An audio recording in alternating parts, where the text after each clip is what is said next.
Each February, NORC joins the oval racing industry in flocking to North Florida, even if only virtually. A long-standing tradition in the Norctona 500 is expanded upon with the 2022 Norctona Speedweeks, leading us to where we are tonight. Hello and welcome to Pit.TV in the virtual World Center of Racing. I'm Andrew Cardinale IV with Caleb Gladney alongside, and Caleb, let's get right back to it. NORC is back for a while. The NORC Classic was a stunner, and the action is only getting started. Yeah, I think the action is going to pick up right where it left off. Obviously, a little bit different style of race here tonight than what we saw in the NORC Classic, but nonetheless, the cars that you're going to see tonight are going to put on a great show here at Daytona International Speedway. And I think it's a product of not just the cars, but also the track they are at. And then this series in general always puts on a show right here on Pit.TV. And of course, we had full coverage of NORC Season 13 not so long ago throughout the 2021 calendar year. It was one of the best seasons of racing we've ever been witness to here on the iRacing.com platform, more specifically here on Pits.TV, and wouldn't have changed it if we had the chance. It was just fantastic. It came down to the last few races, even with the playoff format, and hey, Daniel Falkingham finally rose to the occasion, finally was able to grab himself a championship, and that set up for just a fall, I think, of much-needed time to kind of decompress from all of that, but we're all ready to get back racing. We're all ready to get NORC back on track, and we were able to do so last week, of course, with the second annual Norctona Classic, or NORC Classic, however you want to put that one. Now we continue on with, as I mentioned, Norctona Speedweeks, kind of a little bit different. We've always had the Norctona 500 play into some, into some way here in February. Now we get to start things a little bit earlier in January, get the NORC Classic out of the way, let's add a few, and let's send NORC off properly. A look at Daytona International Speedway, of course, we all know and love it. 31 degrees of banking in the corners, 18 degrees in the tri-oval. It is one of the trickiest corners that isn't a corner in all of motorsport. Yeah, it's a beautiful layout there in Daytona Beach, Florida. The 18 degrees in the tri-oval is something we don't see at a lot of racetracks and can be treacherous, especially when they're 3 and 4 wide coming through that tri-oval. A lot of people make comparisons to Talladega, but this track is a lot more narrow. Still has that 31-degree bankings in the turn, but like I said, the 18 degrees in the tri-oval can sneak up and bite you if you're not careful. The NASCAR Xfinity Series qualifying record here, a 46.298, set by Tommy Houston back in 1987. Will be around that, actually a little bit faster as well, it seems. We may even get, well, kind of right smack dab in the middle of the Xfinity record and the Cup record set by Bill Elliott in the same year. Next week, we do get to look forward to trucks, so we can see if anybody can go for that truck qualifying record of a 47.332 set by Spencer Gallagher in 2015. I don't think we're going to be going up to 42.7s for the Norctona 500 qualifying, though. I don't think we'll be going quite that fast. Yeah, that's a pretty blistering pace, and I'd have to agree with you, Andrew. I think we'll see some quick times, but that one's just outside of this league. Practice is very much underway, and it has been for some time. We've got a little over 20 drivers, it looks like. We're sitting at about 24 right now, which is a pretty good turnout, all things considered. Several of them are on the speedway. Several of them are getting some times in. Most notably, I think, easily has to be Daytona winner from last NORC points paying season. That is Cody Miller. He's out there in the number 28 as per usual. There's a look at him, and trading in the normal matte black Chevrolet for a pretty clear Jeff Gordon throwback. Yeah, throwback to around the 2010 era of Jeff Gordon at Hendrick Motorsports. And I have to say, Cody Miller here tonight going to try his luck once again out of Pennsylvania. A good run last week, and the NORC Classic was running up front there for a little while, but then got in trouble late. Didn't get the finish he wanted, but you can see him right now just putting down some solo times and a beautiful paint scheme. And in case you missed it, we talked about that Xfinity record because these cars, these ARCA cars, in the sim at least, are pretty close to the NASCAR Xfinity Series cars. Of course, this was the B-Class, or nationwide at the time, now Xfinity Series car, before the more COT-like NASCAR Xfinity Series car came along. So for a point in time, this pretty much was your Xfinity Series car. Now it's kind of transitioned initially to what was called the K&N car, now the ARCA car. It's pretty much like an old steel body car that they ran for some time, even with the Gen 6 composite bodies, but now they've just been kind of phased out. But they are still here on the iRacing.com platform, and they are still a huge fan favorite. I'm sure a lot of you guys out there that are watching, of course, probably follow Sean Williams and all the racing he does, and I seem to always see some kind of ARCA racing on his channel, at least weekly, if not more often than that. So still very much a very popular car. We've got a lot of drivers checking in at this point. Let's see, let's take 16, let's add 4, that's 20, let's add another 6, 26 so far it's looking like. Caleb, that is a pretty solid turnout this evening. Yeah, it is a good turnout, and it's going to make for a great race, obviously, with the pack-style racing that these cars will go through. And a question I had for you, Andrew, in terms of last week when we had qualifying with the NORC Classic, a lot of drivers chose not to qualify. They would rather just start at the rear and try and work their way up through the field and avoid some trouble. Do you think we'll see something similar tonight when it comes to qualifying, or do you think with these cars having a little bit better handling that they're going to want to take track position? We will absolutely see a lean towards not qualifying. We'll see a lot of these guys stay in the pit lane and decide not even to go out. It's a plate race. It is a super speedway, and as you can see, Sheldon Lockie having a little bit of fun in practice. That is pretty much what you can expect here until we get racing. It just, for whatever reason, that's just kind of the NORC way, right? And you have that, for example. These guys have a little bit of fun during qualifying, during practice, and then when it comes to race time, when that green flag drops, I can tell you one thing, they have already thrown these cars into every weird situation and every kind of crash you could possibly have. So, to be fair, they are pretty well prepared for anything like that. Well, that was going to lead me to my next question, and that is, during this practice session, as we can see, and you answered the question, these drivers are pushing these cars to every bit of limit they have, and as we can see right there, trying to put them in every situation possible. And I think that's a bit done on purpose so that when the race comes, obviously it's a different story, but they know what these situations are going to be like and a little bit better prepared. Well, I will tell you, that is not the conscious effort. That's for sure, right? A lot of these guys watching now, they're just having fun, but that is kind of the overall effect when it's all said and done. They get to go and see what happens in different situations. A lot of these guys, of course, they're some of the most active iRacers on the service. They're always prepared for just about anything that comes their way. Here's a look at Terrell Baker here in practice. TCB has not set a time just yet. He's one of those drivers that's just getting into the session. I wonder if they had to be prelims for something else going on just before this. We've got 26 still, it's looking like, as Elijah Gracia and TCB tangle just a bit. We had a look at some other drivers throughout the field. Let's take a look at some more paint schemes. There's a lot of good ones. There's Tony Hilbrands out of the Midwest. We've got Ashley Molyneux, of course, in her staple two-tone blue and white with a yellow pinstripe. That is just what she runs all the time, and she's going to, it looks like, brake check our champion in Daniel Falcon. Let's go look at that number 20, shall we? Daniel Falcon, we'll see if he gets back onto the racetrack. Good to see him back out here. Yeah, a good-looking paint scheme from the champion out of New England as well. Daniel Falkingham had a good run. He was running a Valvoline paint scheme in the NORC Classic. This week trades that in for a Cartoon Network scheme, but look for him to be a big-time player in this race tonight. The classic Casey Kane throwback there of Benjamin Miles. Crazy to think that a Casey Kane paint scheme is now not only a throwback, but also pretty classic. That's...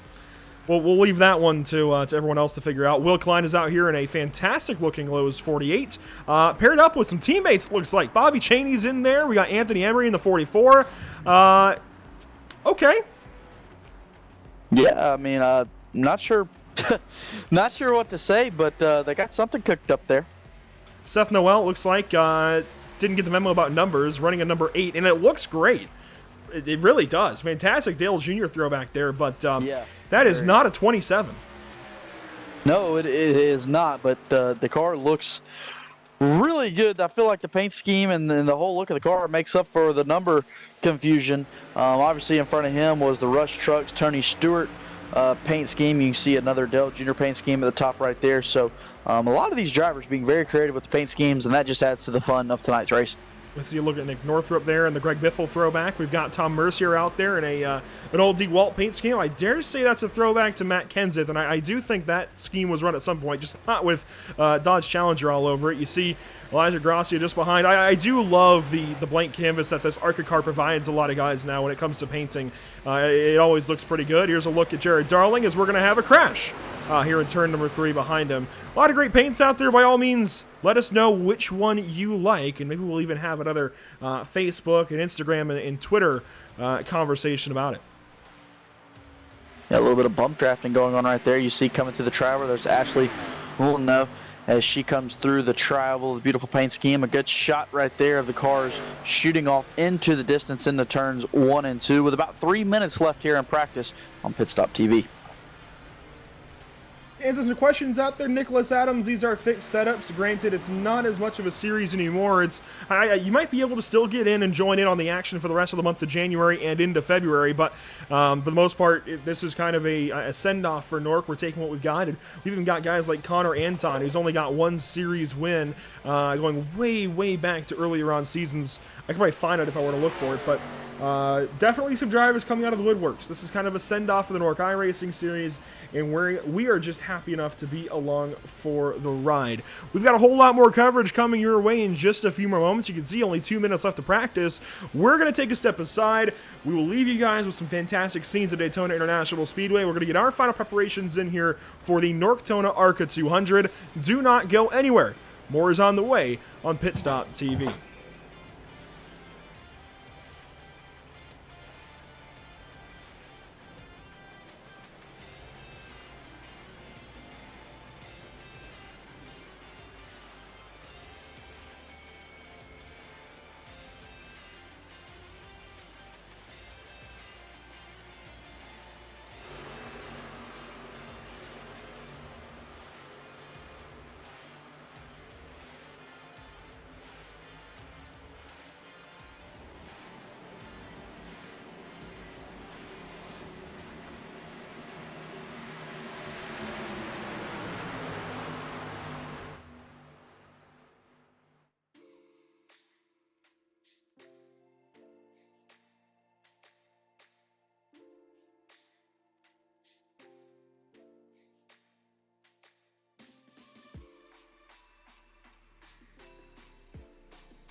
Welcome back to the virtual Daytona International Speedway. Qualifying now underway for the Norctona ARCA 200. First running of it as well. We haven't had ARCA cars with the NORC iRacing series in I don't know how long. I don't think it's ever even been the focal point of a NORC iRacing series season. yet we have it here for you this evening. Of course, it's been run in other leagues that have been associated with the NORC iRacing Series, just not a part of it in quite some time. And Michael Keithley is one of the first ones to hit the track here in qualifying. Will ride on board with the number 53 as he gets up to speed here at Daytona. Newly updated, it's got 3D fencing around the outside, and boy, does it look good. Yeah, it really does, as we ride on board here with Michael Keithley, coming down here into the travel, picking up as much speed as he can to turn his first qualifying lap. You'll see he's probably going to drop down to the bottom here. No, he's going to stay up by the wall as beautiful shot out the front of his windshield as he's working into the bankings of turn 1. And these guys have 2 laps. They will absolutely ride the top the first lap, build as much momentum up as possible. It's the same theory, just a matter of extending it into that second lap.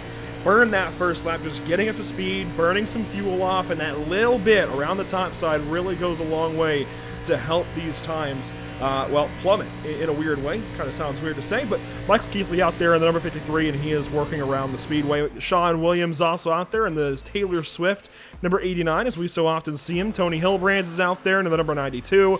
A lot of great drivers getting up to speed. One of those including Jimmy Gregory, one of the newer drivers of the series, has been very, very active over on social media. A cool nod to him as he's going to come around, and I don't know if he's finishing or starting a lap. We'll see here in just a moment. Yeah, we'll have to see right here as we see Michael Keithley put down a 49.850. Looks like Gregory is just now starting one of his laps as he just finished his first lap. He goes 5th. Oh yeah, he did with a 55.11, so working on his second lap here.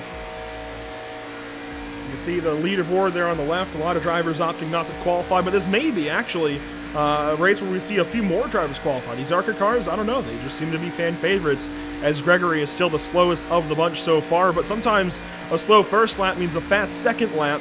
Just a matter of being able to get up there and not scrub any time, but build as much momentum as possible. TCB goes 5th his first lap, and Jimmy Gregory will exit turn number 4. Keithley now goes purple his second lap. He's booth fast as well. Gregory across the line, where does he go? 3rd. Hillbrands now jumps to the top of the board there with Molyneux there in 2nd. Keithley rides there in 3rd, as you just mentioned. Briss there 4th, and Gregory in 5th. So actually a good bit of cars making time so far, more than what I would have thought would qualify here with a minute 45 left in qualifying. Connor Anton on the track in the number 10. Josh Robbins out there. He hasn't turned a time yet. Neither has Benjamin Miles, but they are both on the track. Seth Noel, Jared Darling, Cody Miller, Terrell Baker, they're all finishing runs up, and Seth Noel up to pole. TCB now 4th. So Noel jumps to the top as we see a car crash here, as now Smith jumps to the top of the board with a 49.207. So time's picking up here as the clock clicks down here in Pit Stop TV qualifying. Another Jimmy Johnson fan, and Connor Anton begins his second lap. Your first lap was 11th, now 12th. Quick as Cody Miller goes fastest up to 4th. So far, 14 drivers with a time. Benjamin Miles should make it 15 whenever he comes across. Another shift in the running order is Connor Anton, looking for some speed here. We'll see what kind of time Connor Anton puts down. His best lap with a 49.823. Gonna have to pick up a good bit of time here. Working the bottom of the racetrack. We'll see as he comes off of turn 4. Can he hold that car to the bottom of the racetrack, and what kind of lap he'll put down? He comes through the tri-oval, ducks below the yellow line there. 49.228. That will jump him up to 3rd on the speed charts. Benjamin Miles' run is complete. Bobby Zielinski took to the track for a moment, realized something was off, and will go right back in qualifying time, then going to run out for the entire field, not just Bobby. So that is it. 15 cars out of about 26 or so take a time here in qualifying, and they will get ready then for our starting grid. 27 cars in total, and we are about to roll through the entire starting field. On pole then for the 2022 Norctona ARCA 200, Aaron Smith with a pretty solid time, right alongside somebody with one of the highest pole counts in all of the NORC iRacing Series. Jared Darling, a very fast time there in the number 1 himself. Starting third this evening for the ARCA 200, it's Connor Anton in the number 10. Seth Noel rolls off fourth in the number 27. Starting fifth here tonight is Tony Hilbrands, one of his rare starts in the series in the number 92. Josh Robin rolls off sixth. Starting seventh at Daytona, it is none other than Daytona winner himself from NORC Season 13, Cody Miller. Sean Williams outside. And to round out your top 10, Caleb, it is none other than fan favorite TCB in position number 9, and to his right shoulder is Ashley Molyneux. Making up the 11th position inside row number 6, Michael Keithley in the 53. The 97 of Howie Briss will roll off in 12th. 13th is going to be the driver of the number 2, Hayes Booth. 14th, Jimmy Gregory.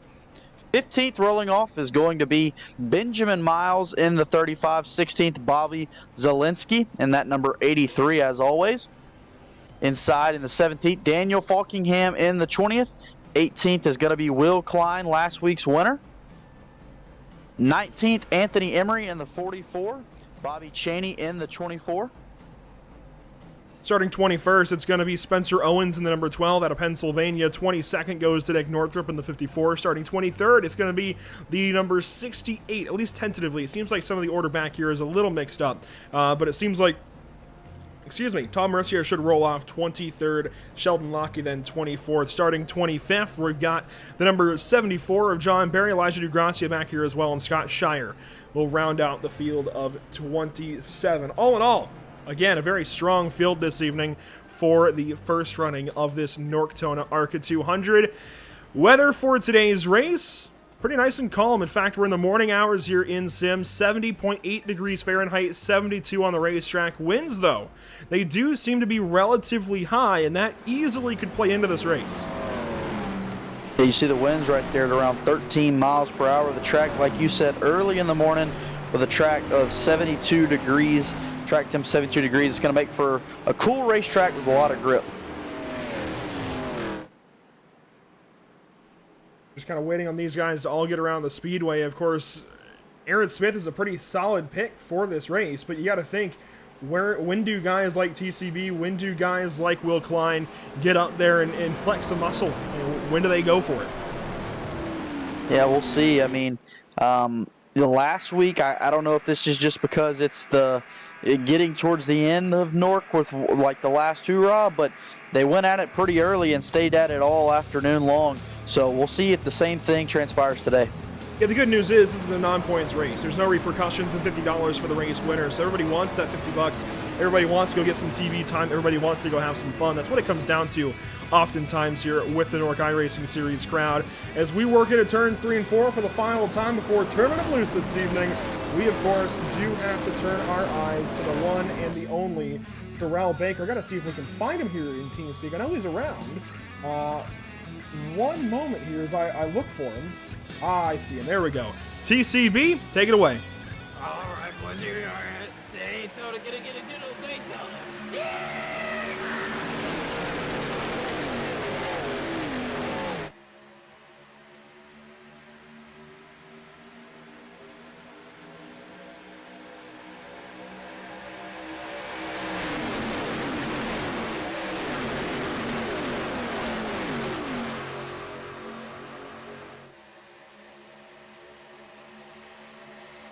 Working down the backstretch now for the first time. Bottom line led by Aaron Smith. Top line by Jared Darling. And that top side is going to get the advantage to turn 3.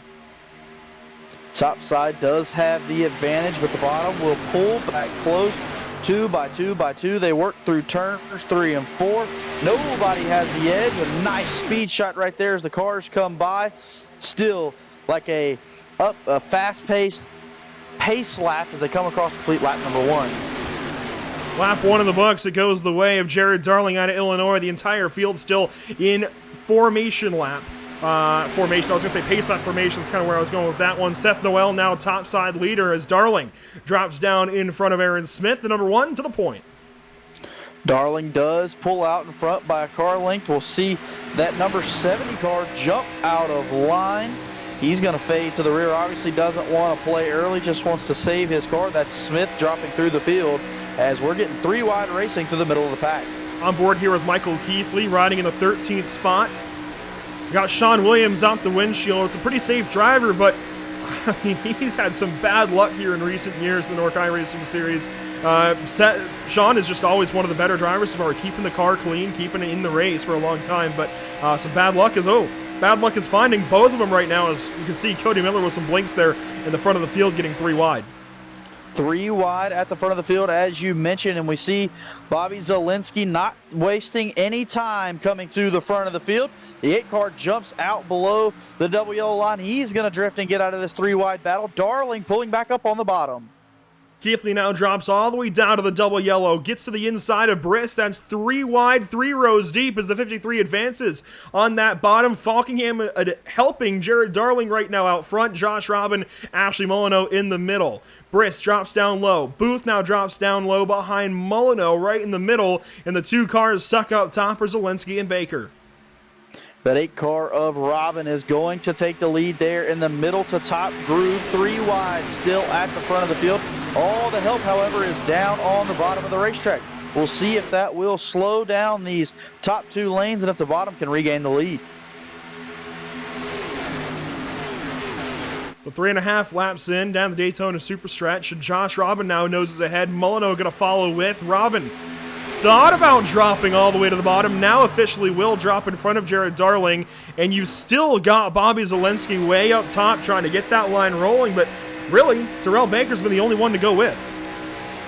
Terrell Baker has been, like you said, the only one to go with him up in that top lane. Nobody venturing up there yet, as we have a new fastest lap. You see it come across the top of the screen. Jay Gregory with a 45.307. You can see about where Gregory's running. He would have the fastest time being behind this draft, but 3 wide, about 3 lanes deep in this first pack, and the battle continues for the lead.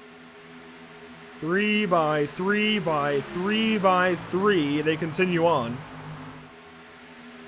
Robin now painting that yellow line, Molyneux through the middle, and still Bobby up top trying to get something rolling. Bobby, one of the iRacing pros, holds that pro license, competes annually, at least when he's able to keep himself in the series, and this time he does keep himself in the eNASCAR iRacing Coca-Cola Series. Now in that series along with Femi Olot. Femi joined him in 2021. And I got to tell you, seeing Femi Olot grow from just one of the Norkers up to be an eNASCAR iRacing Coca-Cola Series driver was almost more fruitful than watching Bobby Zielinski do it. Both of them have run fantastic careers now, and they've both now competed for the Joe Gibbs gaming team. I mean, it's just fantastic being able to see guys that you come up the ranks with, from console games up into iRacing, and seeing them flourish and go up into the top echelon of oval racing on this sim. Really, really special. Well, both of those guys, like you said, have grinded it out, but Bobby Zielinski still hasn't been able to get that help up on the top side. You see the help he had behind him drop down into that middle lane. Still just 2 cars up on the top line. And Andrew, we talked about how quickly would the intensity pick up, and since the drop of the green flag, the intensity has been there 3 wide. You think these guys are just going for it, like you said, because it's a non-points race? You know, this is chaos, it looks like, but I think it's pretty controlled chaos. Everybody's been making pretty smart moves. A few drivers have even dropped out, most notably, I think, Aaron Smith and Seth Noel, but this is pretty well-controlled chaos at the moment. They're racing, sure, but they're not racing dangerously, at least not yet. At least no more dangerously than you already get when you're 3 wide at Daytona going 200 miles an hour, right? They're giving each other room. We haven't seen much contact. There it is! I say it, and they crash! Michael Keithley crashes Bobby Zielinski. Jay Gregory gets a piece, and TCB with a clutch spin into the pits, and oh, Keithley miss him. Woo! Wow. Wow, and it's right on cue, Andrew. Just as you say it, they come out of turn number 4, and the car spins around, but a good save there by the 25. I'll let you take us through this replay here, Andrew, and you had the call. Let's see what exactly happened. Oh, there was a lot that went down. You can see the field works on by the safety trucks there on the backstretch, and it really is just Michael Keithley gets to the inside for a moment of TCB and then goes up the racetrack. There's really no other way to put it. The 53 moved up the track and thankfully, or not into TCV, but into Bobby Zielinski. And thankfully, it seems like most of these guys get by without too much damage. Just Keithley gets into Zielinski there. I say that, and that's actually decently big contact for Terrell into the wall. You see multiple drivers come into all of that. Most of them all missing, though, including the 29. And I want to say that's Spencer Owens, and it is. He's one of the other guys that didn't get the memo about car numbers. An interesting start to this race, 8 laps in, and early contact made with a couple powerhouse drivers there in that front pack. This is a look on board for TCB in this crash. And you'll see he's just going to get blindsided by Bobby. When Bobby gets turned on the top, right there, noses it into the wall. Some right rear contact, left side contact there to spin him around. But all things considered, not so bad. And you can see even the nose of that car is relatively intact. Just some damage on each door. Really, I'm worried about the motor for TCB. That's where the concern is. We'll see if he uses a fast fix, if they have fast fixes. I honestly had forgotten to check into that one, so that could be entirely on me. We'll see what he does here. Jack goes up, still some right rear damage. He's going for optional. Yeah, so on pit road here early. 9 laps completed of 80. Baker there getting his car fixed up. He was, like you said, the car that probably had the most damage, hitting that wall, just getting blindsided there. Some hard racing early, and I think you just saw from Keithley that push up the racetrack, that arrow push that moved him up the racetrack is what started all this, and a lot of good drivers. We're going to have to see how they recover throughout this evening. No fast repairs in this race, so TCV's got to sit and wait on the optional. Now, Jay Gregory, I know, was one guy that a lot of drivers had, or a lot of fans had their eye on. He's mostly okay. He's going to have a bit of damage, some right side damage, and I think maybe some left as well. He might have been the car that TCV kind of spun into there and officially went around off of, and it really looks like that 26 is pretty well okay. Some other drivers that slowed down or were involved, Scott Shire, he's fallen back. He looks okay. John Berry as well. Bobby Zielinski, on the other hand, will have that left rear damage for sure. Yeah, and one thing to note is it's Daytona, so obviously having damage is going to make for an aerodynamic difficulties. But you know, we're 9 laps in, have already had a wreck like this. There's going to be more drivers with damage. There's going to be more drivers with more damage than what we've even seen. So still a lot of opportunities for these drivers to maybe not necessarily get up there and win. We'll have to see what plays out, but still put together a good race. A lot of drivers coming into the pit lane. A lot of drivers already pitted. In fact, every driver in this race has visited the pit lane under this yellow flag break here. It's now lap 10 of 80, and as you can see, pace car lights have been extinguished. That means we're going back green flag racing, this time by to begin lap number 11. And yeah, that was a pretty solid save there when you break it down for TCV. Yeah, I mean, no doubt, had a chance. Not, you hit the outside wall, but had a chance to clip the inside wall and then even get hit right there, spinning. Good part on both drivers there. I believe that was Keithley that was almost hit Baker, but so a great set of driving skills and a lot of race still left in front of these guys. We'll turn these boys and Ashley loose here in just a moment. I do want to talk about the fact that Ashley Molyneux wins that race at iRacing Super Speedway last June at the perfect time. It was the first race in Pride Month in June of 2021, and it all just kind of made sense. It all just kind of came together on the right stage at the iRacing Super Speedway. I don't know why it made sense. It just all kind of felt right, and I think proves that Ashley is here to play on these big super speedway races and these big super speedways, and is here to give everybody a run for their money. Green flag is going to fly, and Ashley Molyneux is in control of the entire NORC ARCA 200 field.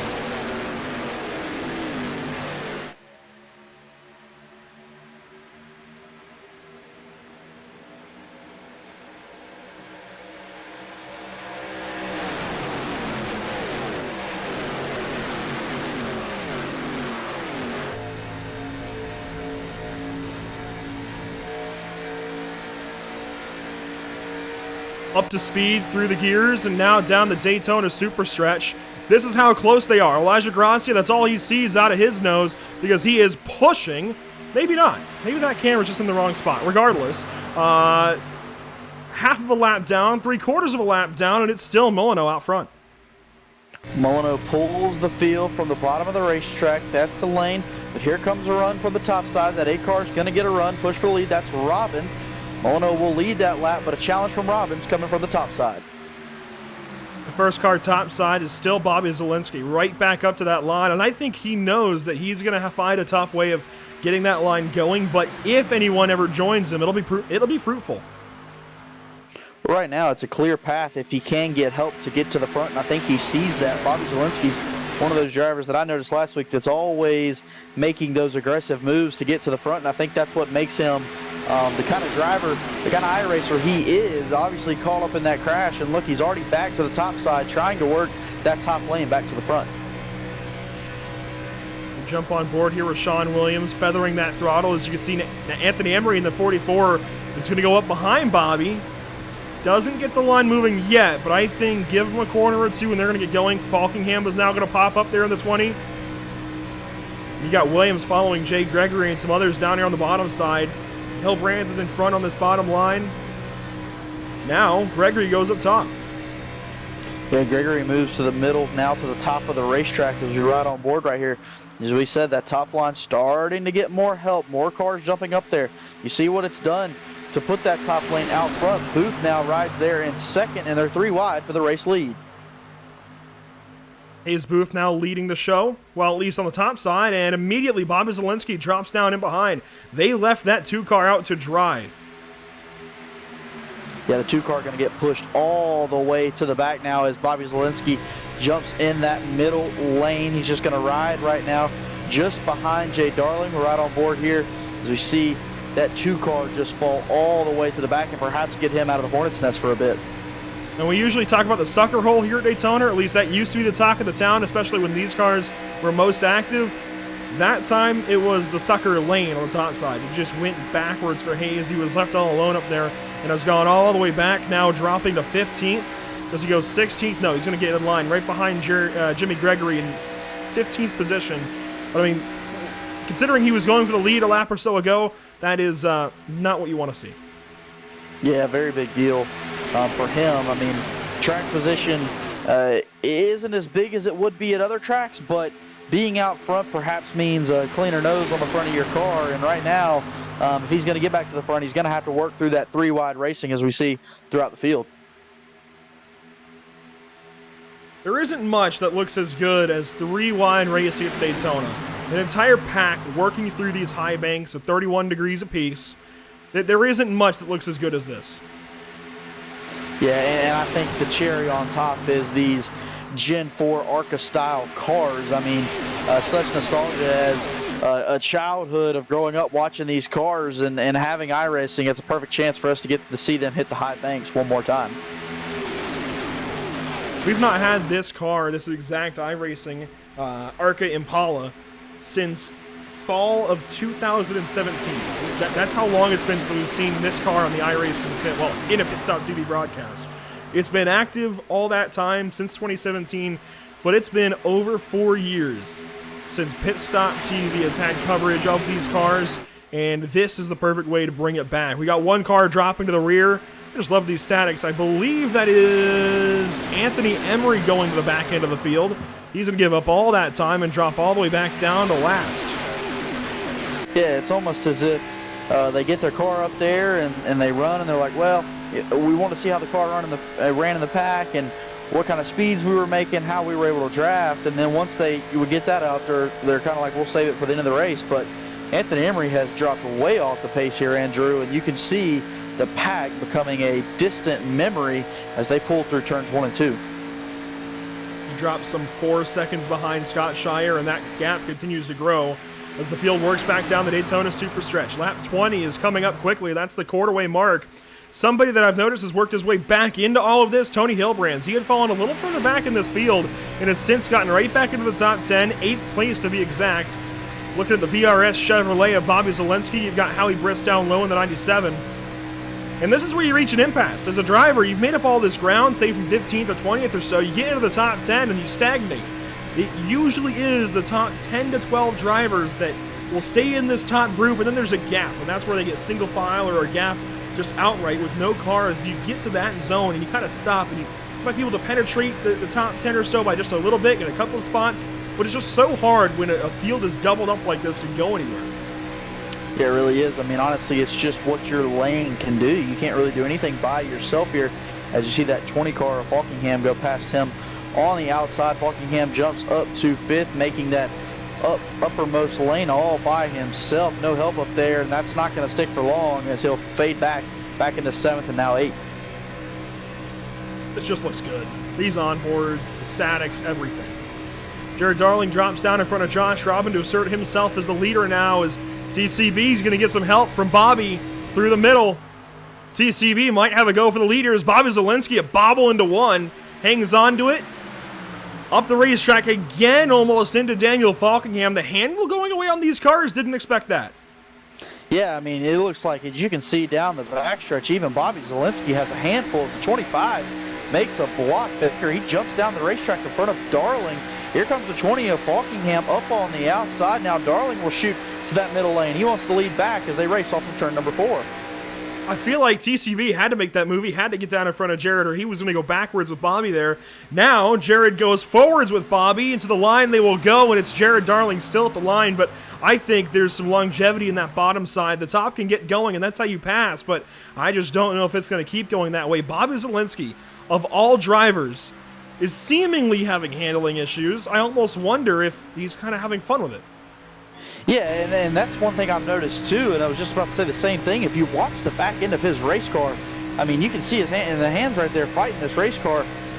It seems like the back end just continues wants to step out, and he's having to save it and step out and save it.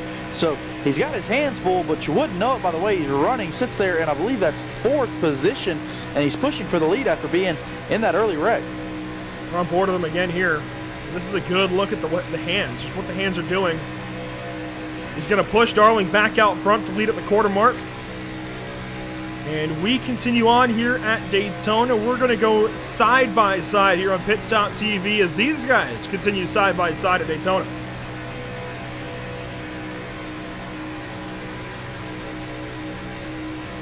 After months of quarantine, we're all interested in how we can become our best self. The team at Permanent Makeup and Cryo is here to help you get the flawless makeup look every day without the extra effort or time.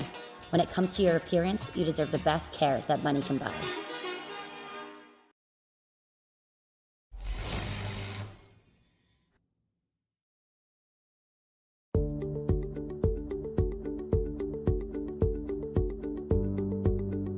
Sound art is a product that is a speaker and it's art. We combine it together and we call it sound art. What makes it so unique that any picture can be your speaker? Sound art gives you the high quality sound without the ugly speaker. This isn't a picture with a speaker, the picture is the speaker. Just imagine your wedding picture uploaded onto a canvas and now it's speaking 10,000 tunes. I mean, it's a very cool concept. What we like so much about it that you can take anything that means something very special to you, upload it on the canvas, have it hanging up in your room, your balcony, wherever you want to put it, and now it's a speaker. I mean, how cool is that? It's something that we have that and no one has. No one has this product. It's just a great gift to give anybody. It's just a neat concept. Around here we say, art never sounded so good.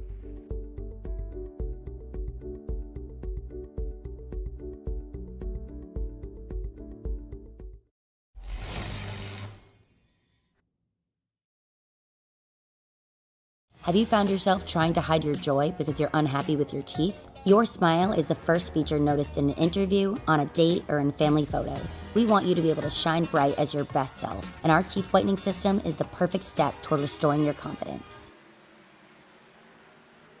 We come back to you full picture as we continue side by side. Now on to lap number 24. We'll go across the line. Bobby Zielinski in control of the field as he drops down in front of everybody through the tri-oval, gets down in front of Jared Darling, and Ashley Molyneux now leads the top lane.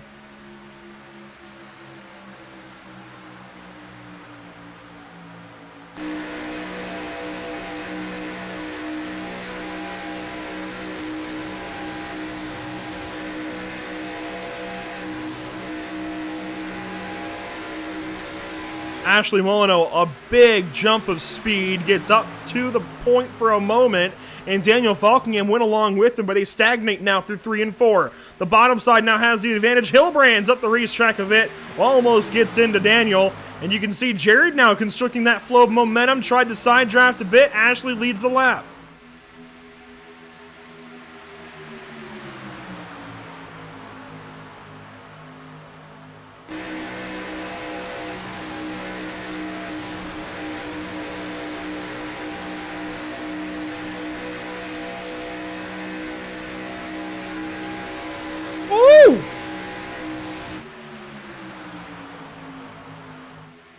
Thankfully, there was no door-to-door contact there. I don't know. Oh. And TCB has just dropped out of the race. And he's back. Uh-oh.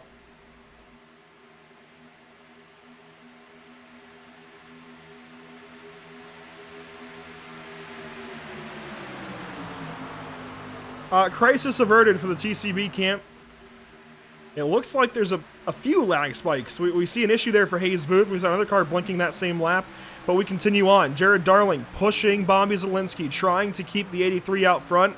And I wonder how big of an issue temps are for these guys. Of course, you stick behind somebody pushing them for too long, and you're absolutely going to overheat the motors. But how much of an opening is there for the grill? How much air can you get in the car?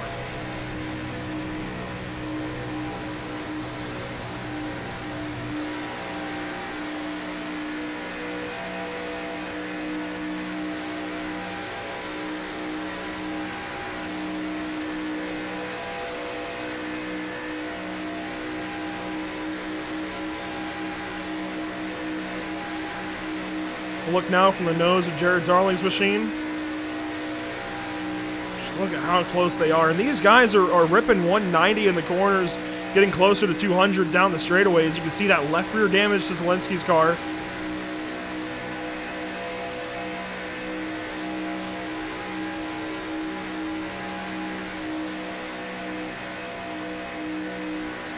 Yep. And I think the coolest thing is, okay, that's going to be that way. But I think the coolest thing certainly was being able to see that damage for the number 83 of Zielinski.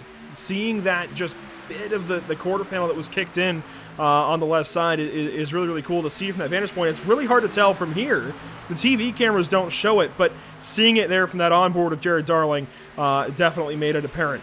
Side by side for the lead, Ashley Molyneux leads in the Morton Salt number 51, and it's Tony Hilbrand's up top. Now, historically, these two have been teammates. I was teammates with them last time I ran in the NORC iRacing Series. I wonder if they're working together again today.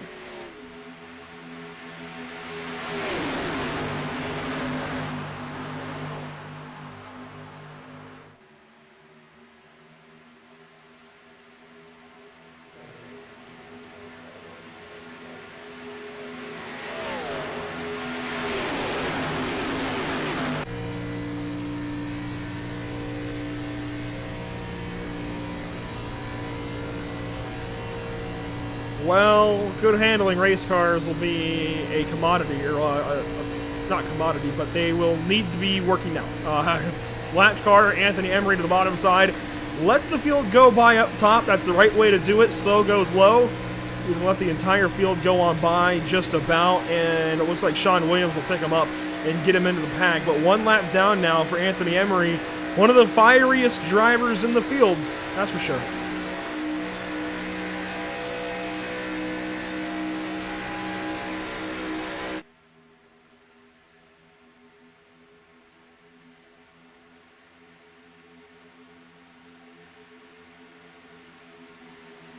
Momentum change back out front. Jared Darling and Bobby Zielinski take back over after Ashley Molyneux and company had to go up high and miss that 44 car. That shuffles Tony Hilbrand's back to 6th place, 3rd on the top side. Keithley now behind him. TCB on the bottom behind Booth, behind Briss, behind Zielinski.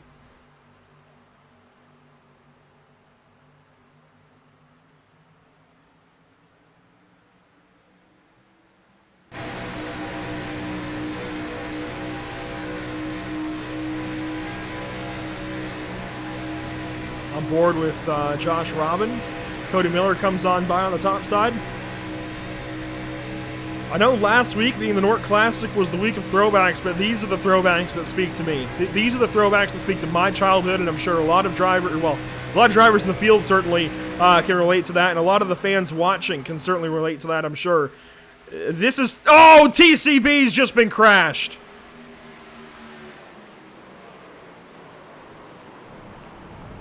Terrell Baker.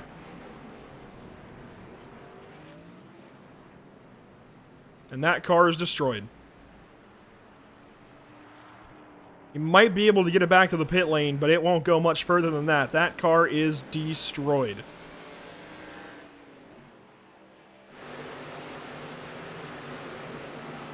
He does get it up onto the banking, but it is not going to go anywhere very quickly.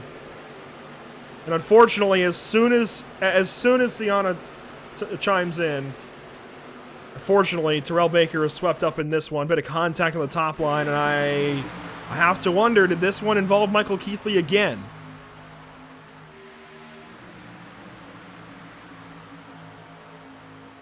Keithley, yeah, Keithley is that orange and green car, if you can't quite tell. Now, he just comes way down off the banking, and that's really unfortunate.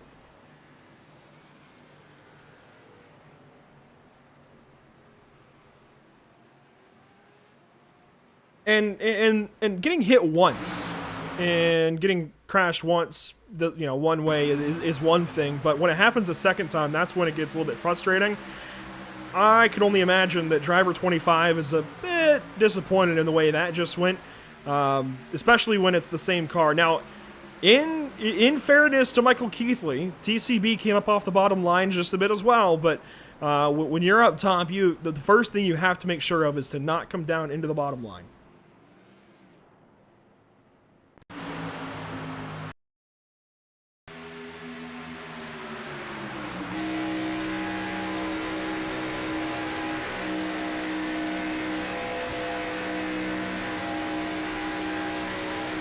Well, as bad a timing as it may have been, Sienna, it's good to see you out in the chat, and yeah, I mean, that's just quite unfortunate to see there for Terrell Baker. Gets swept up in this one, and he's got a good bit of damage to that number 25. We'll join him live in the pit lane here in just a moment.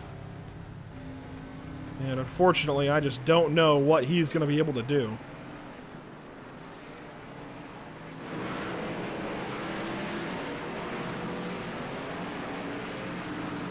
TCV goes on by the 15-minute counter, or 15-second counter rather, for a pit stop for forward fuel, and he's going to take as much repairs as he can get. And I suppose this could be a decent opportunity. Let's check in on the field. Pace car lights are still on. This is a good opportunity then to go ahead and talk to the driver of the 25, especially after that one. And TCB, not the way we wanted to talk to you at all, especially on lap 33. What went on there?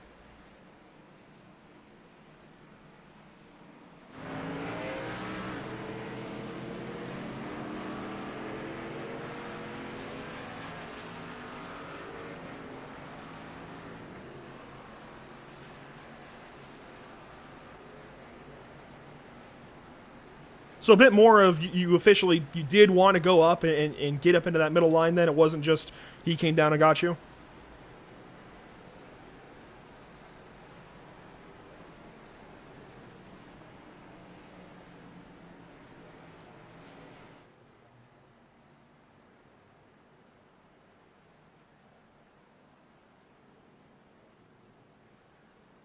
I've been involved in both yellows, and this one's pretty much going to end my day, so. So, as far as balancing that in, side-by-side situations, especially when you guys are out here not for points, how difficult is that? It's pretty difficult. I mean, in a way, it kind of, like, gives you a little bit more leisure. Like, there's not, like, as much pressure as if, like, making a move or whatever. You're not really worried about points, but yeah, it's still pretty difficult. You don't want to go out here and just have a wreck fest and everybody's racing pretty clean, but still you still make mistakes out here. It's real easy to make mistakes at super speedway. So I don't know if we want the answer, but how much optional is there? How much required is there? I had 8 minutes. Oh, I might as well go make a frozen pizza or something at this point. Or hit up the Mickey D's drive-thru like it says in your car. You're Just right. an idea. Yeah, yeah.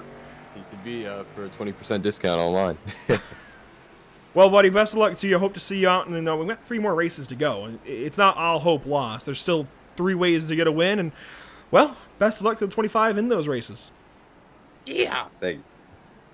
That is TCB from the pit lane as he gets ready to, unfortunately, watch the field continue on without him. Yeah, I'll tell you, I've been a part of NORC for a short time, but I got to say, I know why he is one of the fan favorites. A lot of personality and a lot of spunk there out of the man, that 25 machine.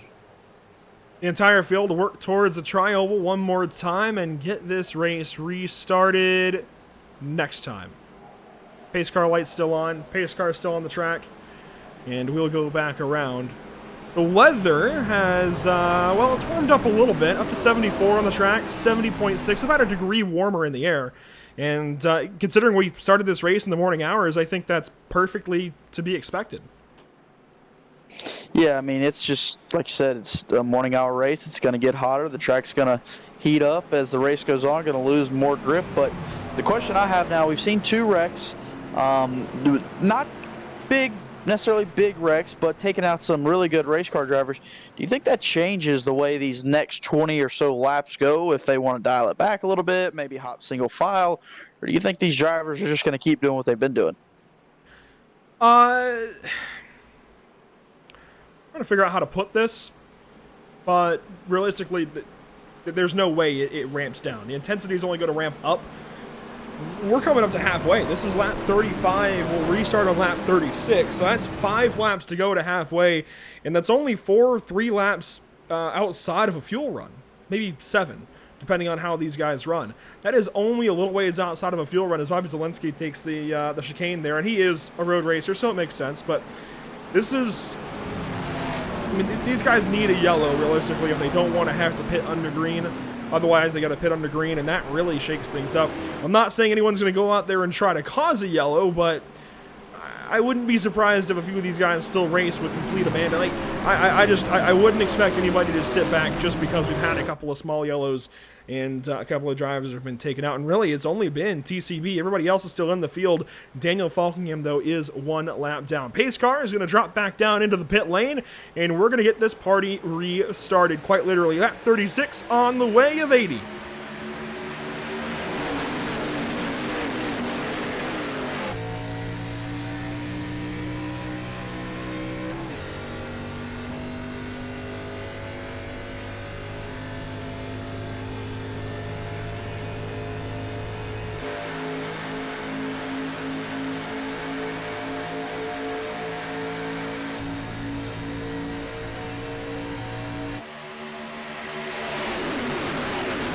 It's side by side up front. Molyneux outside. Hillbrand's inside. Teammates then. And Molyneux drops down in front of Tony. Takes that bottom line away. And Jared Darling now going to have to work the top side. Howie Britz, Josh Robiner up there. Zelensky, Miller, they're both down low. And Hayes Booth is going to try to work with Jared Darling. That much I can tell you. But he's got 2 cars in between he and Jared. Molyneux continues to pull that bottom, but here comes Darling on the top side, going to pull back to the front of the field, going to poke a nose out front. Darling just a quite bit out front, but then here comes that 51 of Molyneux pulling the bottom back to the lead. Cody Miller and Hayes Booth had a moment there in 1 and 2. And now Hayes right in behind Cody Miller. Cody's won here rather recently. In fact, the start of season 13, the 28 went to victory lane for one of the few times in his career. And actually one of the 4 times in his career, to be exact. I wouldn't be surprised if Cody hangs around right to the end of this race, but I am kind of surprised to see him in the mix of things this early on. We're not even halfway, and oddly enough, Cody Miller's in the mix. Across the line, Howie Briss leads. Briss, a new player out front, using that top side to gain his way to the front of the field, getting some help from Robin there on the top side in second. Bottom lane, though, Darling pulls that bottom lane. Once he got to the lead, jumped down, and he's been a bottom feeder, it seems, all afternoon, and he's got Molyneux right behind him. Steel City Sirens making a bold prediction, big one with 3 laps to go. We've got some 40 laps to go until that point. 43 that last time by the start-finish line. Everybody races on through 3 and 4. And out of the fourth corner, we'll wrap up lap 38. Who's going to lead it? I think easily. Should be Jared Darling to the line. Yes, it is. Molyneux, though, down low. Now with some momentum, bringing Tony Hilbrands, bringing Bobby Zielinski, even bringing Jimmy Gregory. Well, it seems like the two cars that have worked best together this afternoon is Darling and Hilbrands. I apologize. Oh, Jared Darling in the wall, hard. Just as I say Jared Darling's name, up into the wall, contact made. A lot of right side damage there for Jared Darling. He gets back control of the car. Nobody behind him for a while. See if we can find a good angle here. You can see, really, it's just been pancaked in the wall, but that could have been a lot worse. You'll have to see what happened here with Darling. And man, that's a heavy hitter going down here, Andrew. We'll look back at things for the number 1 car of Jared Darling. From high above the Daytona Super Speedway, does Howie Briss just make a little bit of contact here? Oh, Jared just goes straight up. Wow. That has the looks of maybe interference. I know he's got a dog that likes to be a friend. I don't know what that is there for Jared Darling, but he is now in the pit lane and seemingly might be done. That right front tire is now missing, and we saw TCB getting back out there. Yeah, no right front on there for Jared Darling. That's a problem. You kind of need that one. Yeah, I mean, at this point, State Green Flag Racing continues to go laps down here as the racing picks up once again. Darling pulled out of the picture there as Molyneux there on the bottom with the 97 car and Booth right there in the second lane pulling there. Here comes the 83 of Zielinski joining the picture again. So all these cars still battling hard just past the halfway point as we continue to race on. So Jared Darling then done likely for the day. Just love watching this field work around here. It's something special. It really is. Yeah, I mean, like you said earlier, it's just what we grew up on, these paint schemes and this style of racing. I mean, it's just bringing it back full circle, and honestly, it's an honor that we get to see it once again. Yeah, I mean, there's 2 Jeff Gordon paint schemes out there, 2 identical Jimmy Johnson throwbacks to one of the best 48 paint schemes ever run, easily. And we can go ahead and bring that up. Anthony Emery sporting it. Will Klein as well. And Will Klein, of course, won last week. There's another Jimmy Johnson throwback in the distance, a couple of Dale Earnhardt Jr. throwbacks, of course, a couple of Matt Kenseth looks. A Greg Biffle Granger paint scheme out there. How cool is that to see? Yeah, I mean, that Greg Biffle Granger paint scheme is taking it way back in these cars. You see, I love the Jimmy Johnson paint scheme that we pointed out right there. There's been some really good Dale Jr. schemes that you mentioned. So a lot of these drivers came to play today in the paint scheme game. That they did as we work on past lap 43 now. We're on to lap 43. This is the look at things from Nick Northrop's perspective. And the lead is changing hands still a few times, and this is kind of how it looks to be in the pack with the NORC iRacing Series at Daytona. Now, Northrop started 22nd, currently sitting around the 14th, 15th spot. Now going to move a little closer to the pack. You can hear him check up a little bit. He kind of slots right in behind Bobby Chaney there in the 24 car. Yeah, and these cars don't necessarily like bumpers as well as others have been built here for Daytona. So whenever you have these big runs, it's not like how in these modern cars you can just give them that shot of momentum. You really do have to lift and avoid all contact, altogether, and if so, just a little bump. Yeah, you can't just hit a guy. You've got to be careful in the way that you bring a run. Is one car in the fence?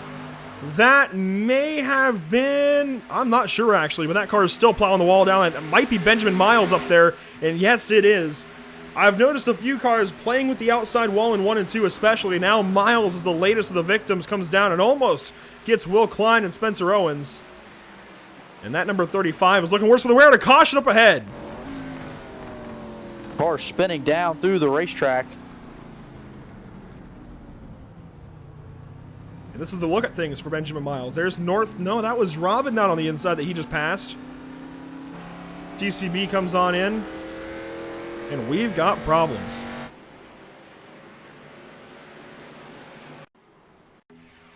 Gregory, one of those involved. I dare say this is going to start somewhere towards the front of the field.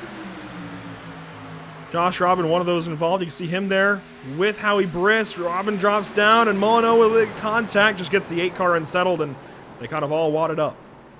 That's the big one. Wow, cars just keep piling in. A lot of favorites in this one. Booth the start of that one getting clipped, and then more and more from there. This will be another look at things, this time from the blimp. You can see that's where the 35 goes plowing the wall down. John Barry then drops back. I wonder how he fares in all of this. And watch the red and black 8. Now second place, right behind Howie Briss. He drops down in front of Ashley Molyneux. Briss tries to go with. That gets the 8 unsettled on the apron, and that's what starts all of this. Zielinski tries to go up and miss everything and ends up getting into John Barry. They make some contact. Gregory gets a piece. Cheney gets a piece. Mercier stops for it. Well, if you are one of these drivers that hasn't necessarily been up in the thick of things and has kind of just been hanging out, that right there is why you might have the cleanest race car now. This will be a look at things for John Barry. And keep your eye on the 83 that comes up alongside now. Bobby's going to try and miss it as it gets started there. He goes up the racetrack, and I don't think realized that he had John Barry to the outside. They tangle and look at everything from behind. Hayes Booth, a big hit there at the back end. Keithley gets into him. Grossi goes for a spin.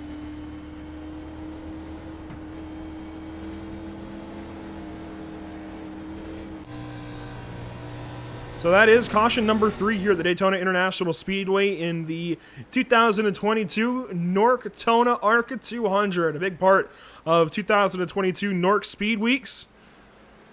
Really the first time that we're doing this kind of thing. It's usually been just the Norctona 500, maybe a race or two extra like we had last year with the NORC Classic, the first running of it. This year, adding to it, and well, you know, we got to be honest. This is technically a send-off for the NORC iRacing Series. We don't know if there will be future iterations. We don't know if there will be future races. All we know for right now is we're racing to February 1st. We thank you for joining us so far this evening, and we thank you for choosing Pit Stop TV on this Tuesday morning, afternoon, evening, night, wherever you're watching from. We're going to take a step aside under this caution and flag and be right back to you with the restart.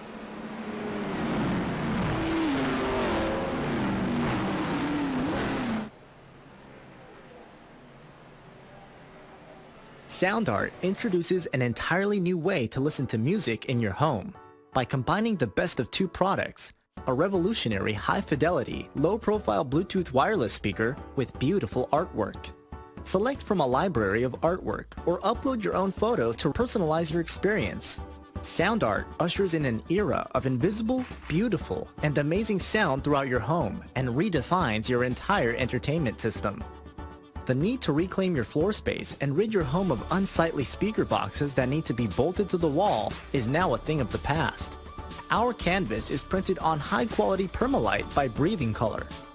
And select from our gallery or upload your own. Standard sizes include 16 by 20 and 18 by 24 canvas wrapped. Custom sizing is available, as well as surround sound options.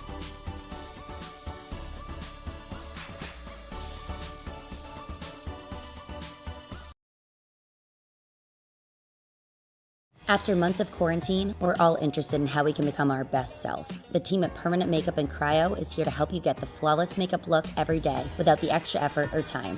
When it comes to your appearance, you deserve the best care that money can buy.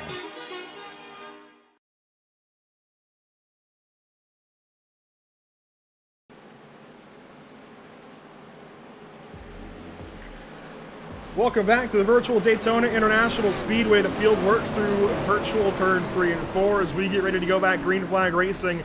We're nearly to lap 50 of 80. That would be 5/8 of the way through this race, matching the length of the ARCA General Tire 200, always held in February. We're getting darn close to NASCAR Speedweeks. In fact, for the first time in recent memory, Caleb, we actually had Daytona testing today. Isn't that pretty cool? kind of bringing that throwback feel back to things. We're going to turn things back over to the drivers of the NORC iRacing Series. Howie Brisk going to lead us to the green flag, and lap 48 is underway.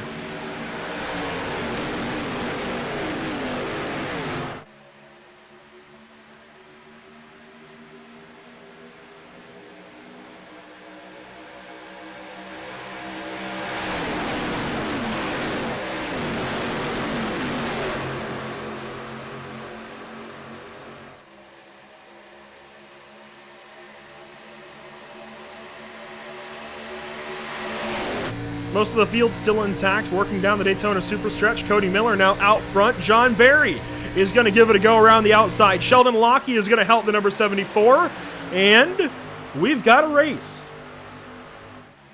The race is on at the front of the field, coming around a complete lap 49 of 80. The 28 car sits out front still, double wide behind him for about 9 rows deep. They come across the stripe to complete this lap. On board with Connor Anton, one-time race winner of the NORC iRacing Series. He now sits about 9th or 10th, depending on how you count it. Benjamin Miles outside. There's Tom Mercier on the outside lane as well, and this is a big run for Connor on the bottom. It's a lot of space made up there, right up to the back end of Sean Williams, the number 89, and that top side right now isn't going anywhere. John Barry up there with Sheldon Lockey and Tom Mercier, and it is not working out. Yeah, John Barry not being able to pull the top lane as we've seen other cars do. And as I say that, John Barry pulls a little bit closer to the front of this field, but Cody Miller continues to pull that bottom lane out front. Now things will even up. They'll run side by side. Oh, Cody Miller! I think heck of a save there by Miller. Yeah, for real. And oh my goodness. Ashley Molyneux, I don't know where she was taking that one, but down to the bottom side she will go. To the inside now of John Barry. This entire field is split up now with the absence of Cody Miller. Ashley down to the bottom takes the lead. It seemed like when all the intensity picked up with that one car shooting to the grass, everybody was making moves, and right now it puts Ashley Molyneux at the front of the field. John Barry leading the middle. Lockey, for a moment, tried the very top side, now gets back down in front of Mercier. And look at Benjamin Miles. Just laps after plowing the wall down on his own, is back in it, pushing John Barry out to the lead and coming across the line in third that lap. Good stuff then from the 35. Yeah, no doubt with good stuff there by Miles riding inside that top lane. Pat continues to run. He ventures up to get some clean air on the nose of that race car, pull out of line a little bit, but still rides there second in the top lane. And I'll have to say, when you look at this top 10, Andrew, it looks a lot different than what we saw after that crash. A lot of new players at the front of this field. Yeah, it does. It's completely different. You've got maybe 2 or 3 of the same players, and everything else is jumbled around. Ashley Molyneux still up there, Howie Brisk and Sean Williams, but otherwise it looks almost entirely different. There's some 3 wide back here. Josh Robin isn't part of it. Sheldon Lockey's 3 wide with Michael Keithley to the bottom. Jay Gregory is back in all of this. We just saw Jay Gregory waddled up, and he's loose on the bottom side, catches it. Good catch there. A good save right there for Gregory. He rides behind this pack, now going to go set to go back to work here. Ashley Molyneux still leads. John Barry there in second. He's still up on the top side. A nice shot right here as we ride on board. You can see how he has to lift right there before he gives this bump each time. Jumps up to the top side right there. Jimmy Gregory continues to ride around near the end of this first pack. Jimmy now sitting back. Aaron Smith goes by on the bottom. And Jimmy will drop down to 16th spot across the line that time. Here we go, the rest of the field working into the tri-oval again. John Barry, quick move to the top side, goes outside of Ashley Molyneux. Howie Brisk down low, and that puts Ashley in the sucker hole. Yeah, you mentioned, would we see the sucker hole? There it is. Ashley Molyneux there is in it, but that 35 car of Miles dropping down will help that cause a little bit and put that 8 car of Robin in the sucker lane, as you mentioned earlier, as he will continue to fall back. A look now from Cody Miller, who had that issue a few laps ago. Got right back into it. I mean, just fantastic catches 2 laps in a row. First Miller, then Gregory. Now we'll see if Cody can do anything from the top side. He's third in line. Miles leading that line, and Benjamin Miles just might get the lead at the stripe. The complete lap 53, it's not quite enough for the 35. He doesn't quite lead it, but he's got a shot here. Never mind. Molyneux muscles down to the inside, puts the 35 up in the top lane, and that's Miles done, at least for the moment. Race in and race out, 54 laps into this. I think there's one car we can highlight that has not just been a comer and goer, but she has been a car that has proven to be stout and stay at the front of the field, and that's that 51 car of Ashley Molyneux. Easily. One of the more, I think, proactive in movements throughout the field, and certainly makes some, not always aggressive moves, but makes moves. Gets moves done, puts herself in the front of these fields every time we visit a super speedway with the NORC iRacing series or otherwise. Just always a good plate racer, super speedway racer, pack racer like this. Well, I think we've heard Dale Jr. say this before, and if you're any new to plate racing, his philosophy is riding at the back has never been what's won him races. It's trying to get to the front and be as aggressive as possible and lead as many laps. And he says that's always kept his nose clean. And it seems like she has that same philosophy, and she's making it work right now as she jumps back to the front of this field. And to be clear, it's not always being aggressive necessarily. One of the big things that he used to say that stuck with me was being selfish. You owe nobody anything in this field. You've got to be selfish. Work on your race. Put your race together. Put yourself in the front. And for some reason, that was always something that stuck with me that Dale used to say as far as pack racing, Daytona racing like this. John Barry down low, leading that bottom line. Howie Brisson behind. Sean Williams, Hayes Booth join him. And the top side is pioneered currently by, well, it was pioneered for a moment by one of the Jeff Gordon machines. I want to say, yeah, that was Bobby Chaney up there in the 24. Now drops in behind Molyneux, Miller, Northrop, and Robin. Cody Miller, as you see, Ashley Molyneux jump down to the bottom of this racetrack. That'll leave Cody Miller the sole leader of this top lane after his awesome save coming through the tri-oval. He rides there in second now, pulling a little side draft off of that 74 car of John Barry. He's going to push for the lead here. Lapped car here of Falkingham on the bottom side. The field goes on by. Things constrict, things get tight, but we keep racing into turn one. Everybody gets on through for now. And Cody Miller right back to the top lane, challenging for this lead once again. We're coming up on 20 to go, and these guys are good on fuel at this point. They're good on tires. There's no need for them to worry about any kind of pitting. It's just race to the end. I mean, they're pushing it to the limit.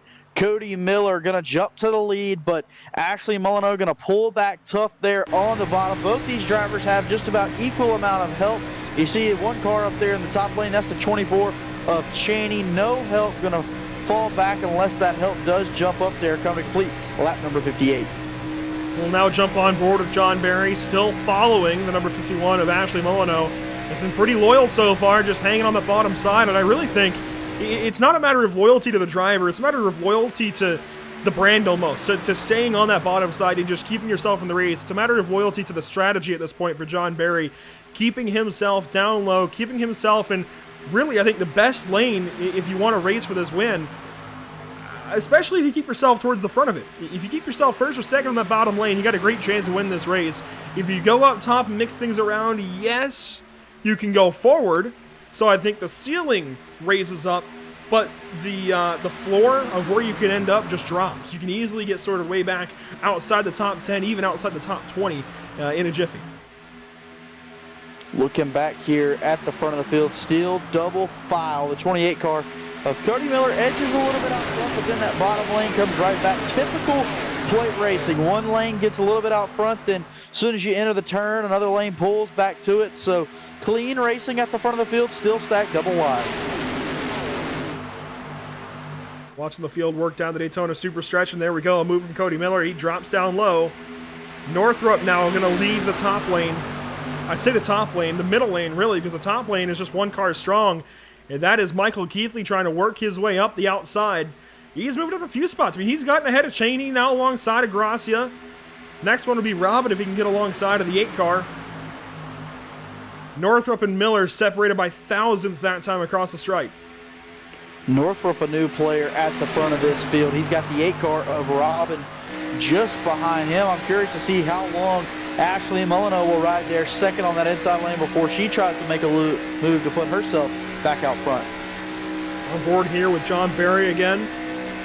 You got Josh Robin outside. He's aggressive on these plate tracks, and he takes pride in his plate racing. He takes a ton of pride. He's out on Dakotas, chases naders, farms taters, and he just wants to go racing and win some races, especially in a number 8 car on these plate tracks. That's all he's here to do. I mean, he is simply here to win these plate races, especially at Daytona. Talladega works too. He's just here to win, and he will take no prisoners in that number 8 car. Well, that's the kind of racing we love to see at these plate tracks. I wouldn't say maybe his competitors love to see that. They know they're racing with a guy that's going to put it all out there and leave it hung out to dry. You can see Barry on the inside there of the number 8. And how fast are these guys going? 195, a buck 96, a buck 97 now. Nearly 200 down to the corner as he follows Northrop in the draft. These guys pick up a ton of speed. Their qualifying times were the 49s, 48s. Now they're running 45s consistently. Yeah, I mean, that's what this pack does. 61 of 80 laps complete coming across the track right there to make it 62 laps now. Cody Miller set himself out front. He's been able to keep it in that first and second position for, I would say, the better half of the second half of this race after that save. So new players at the front of the field, but I think as we get closer to this finish, we're starting to see the cars that are here to stay and ready to play. Daniel Falkingham swerving in the background, 3 wide, third row back now as Barry's down low, Gracia in the middle, and Bobby Chaney gets something rolling up top. Northrop is going to drop down for the race lead right in front of Cody Miller and shuffle up the entire mixture, really, of the pack. Miller gets clear of Robin for a moment, had a look maybe. Molyneux gapped back, and even John Barry fell back a little bit across the line there. It's almost dead even between the Jeff Gordon machines. Dead even, as you mentioned, that top lane coming back into this race. 3 cars jump up there. I think they're going to need a little bit more help than that if they're going to ever make that run to knock that bottom lane off from being the best. But a good start, a good try. You know, you only with just over 15 laps to go here in this race. You know, you got to start trying now and see if you can get those helpers up there to help make a push towards the end of this race. Love the shots from the rear of these cars. Just seeing somebody get a run, ride up to somebody, just hold that, try and use the bubble of air to push them forward. It's an art here on these super speedways. Josh Robbins on the outside of the number 8. We're on board with Northrop leading this race, though. And we're looking back at Cody Miller, who's now 4th because Chaney has got that top rolling again, and he even gets ahead of Robin for the moment and pokes into the lead. Pope is going to get into the lead, the 3 wide for that race lead, that 24 car of Chaney getting that top line rolling. He's only got 1 car back behind him. 3 wide for the race lead down the Daytona Superstretch. 3 by 3 now up front. Gracia in the middle in that second row saying, where do we go, boys? Trying to find, oh, actually goes up the racetrack a bit, almost into Connor Anton. And now Keithley going to lend some aid to the back end of the 42 car, trying to get that middle rolling. It's now a 2-car fight. Chaney drops back ever so slightly. And it's Robin across the line. I mean, this is just ebbing and flowing every single lap.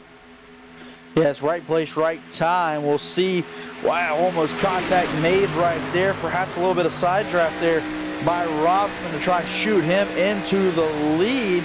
These drivers have to be perfect in a 3-wide pack just like this. We're on board with Michael Keithley. Now, faults one way or the other. Keithley's been the center of 2 of our cautions already. He's in this 3-wide pack as they work through 3 and 4 now. Connor Anton going to be up top. Gracia out the windshield, and now Chaney is out there. Chaney falling way back on this lap, but he's going to get a resurgence back out of turn 4 and across the line. Challenges at least, but a little too far back. Gets 3rd across the line as Northrop leads that one too. Northrop leads that one, as you mentioned. The 28 car there of Cody Miller rides there in second. We'll see how long he will continue to ride there as the laps wind down. Also, Ashley Molyneux starting to come back into this picture. She works into the top 5. Here comes Robin there on that outside lane. Laps winding down, but the intensity continues to pick up. Working lap 66 of 80.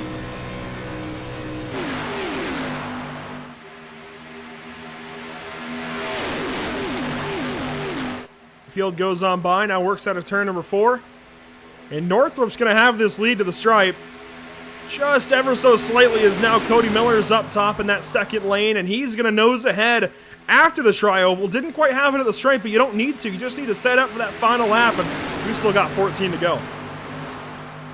14 laps to go. Seems like an eternity, but it'll go by quick as this intensity continues to ratchet up another notch. Here comes Ashley Molyneux there on the bottom. Going to put Northrop back out front. Cody Miller there on the top side. 2x2 down the backstretch. Working to 3 and 4 with 14 to go. We'll get 13 at the stripe. And now this front pack kind of strings out a little bit, narrows up a little bit. Cheney is falling back. Hayes Booth and Aaron Smith along with. Now you've got the 20 car of Daniel Falkingham, the last car in this group, and he's a lap down. He's sitting behind Barry, who's 11th. So it's a 12-car group up front. One of them is a lap down, and this is the view of it from behind. Yeah, you can see how tight this pack is staying together. I mean, pushed up into the wall right there. It goes Falkingham.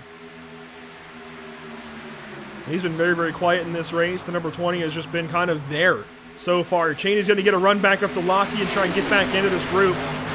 With 10 laps to go, you've got to go. I mean, this is properly go time. Even TCB recognizes that. Terrell Baker is back in this race. Despite all the damage, he is in it. And he is, admittedly, many laps down. He is 6 laps down. And in fact, Daniel Falkingham is 12 laps down. But TCB is back out there. The car is competitive again. And if we get a few yellows, you never know. 6 laps, that could be possible to make up with enough yellows and enough help from the admins. Yeah, you really never know. And if anything right now, he's flexing a muscle right here. I mean, with everything that's happened to him today, to get up there and compete, although he's laps down, he's still showing this field, hey, if these laps weren't here, you best believe I'd be right here at this front of the field competing for the win.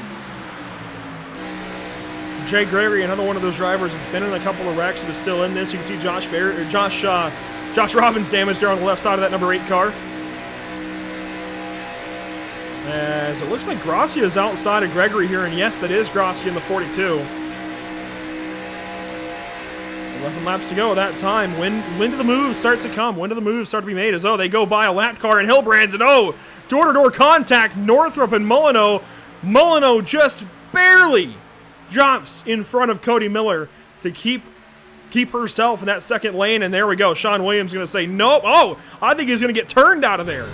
That was definitely not by choice. Yeah, I don't think that was by choice at all. I think most definitely contact was made right there. Not as what the 89 car wanted to see, is now he drops all the way to the rear of this field. No caution right there. The battle is set. Cody Miller right there in the second lane with the 97 of Briss, and out front is Northrop and Molyneux. It's going to start to get spicy, boys. 10 laps to go at Daytona. Molyneux and Northrop, more contact that time. And this is a proper chess match at 200 miles an hour. Sometimes it's going to feel like a bit of wrestling at 200 miles an hour as well. When they start to make that contact back and forth, kind of rubbing on each other, yeah, that's when it starts to get a little bit hairy. On board here with Josh Robin on the top side, 3rd car in line, and here we go. Somebody else even further up. It's a 68. Tom Mercier, a big run. It kind of stalls out. Yeah, jumped to that outside lane, didn't have the help. Mercier rides there on the top lane. Car Booth slides up the racetrack. No contact made right there. We'll see who leads this lap as they come down to the stripe. Perhaps a future of our finish. 54 car of Northrop leads that lap with Molyneux there in second on the top side. John Barry getting the momentum going with Tom Mercier up top. They started to have something now. I think Barry might have just caught the wall. Drops back. You can see Tom even falling back on that top side. That's going to go nowhere. So that leaves really just the 2 lines up front for the moment. Molyneux up top.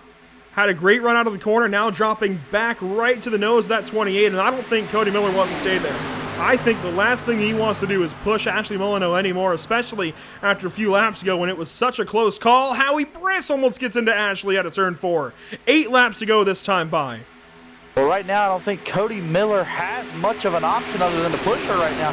The top lane hasn't really come in, and he could step out there and see if he could make a pass, but without help, I think he would just drift to the back and might not have enough laps to bring it back to the front. But you can see him peeking. Oh, Michael Keithley. Lane. Does he have a car go with him? Michael Keithley, very much out of shape on the bottom side.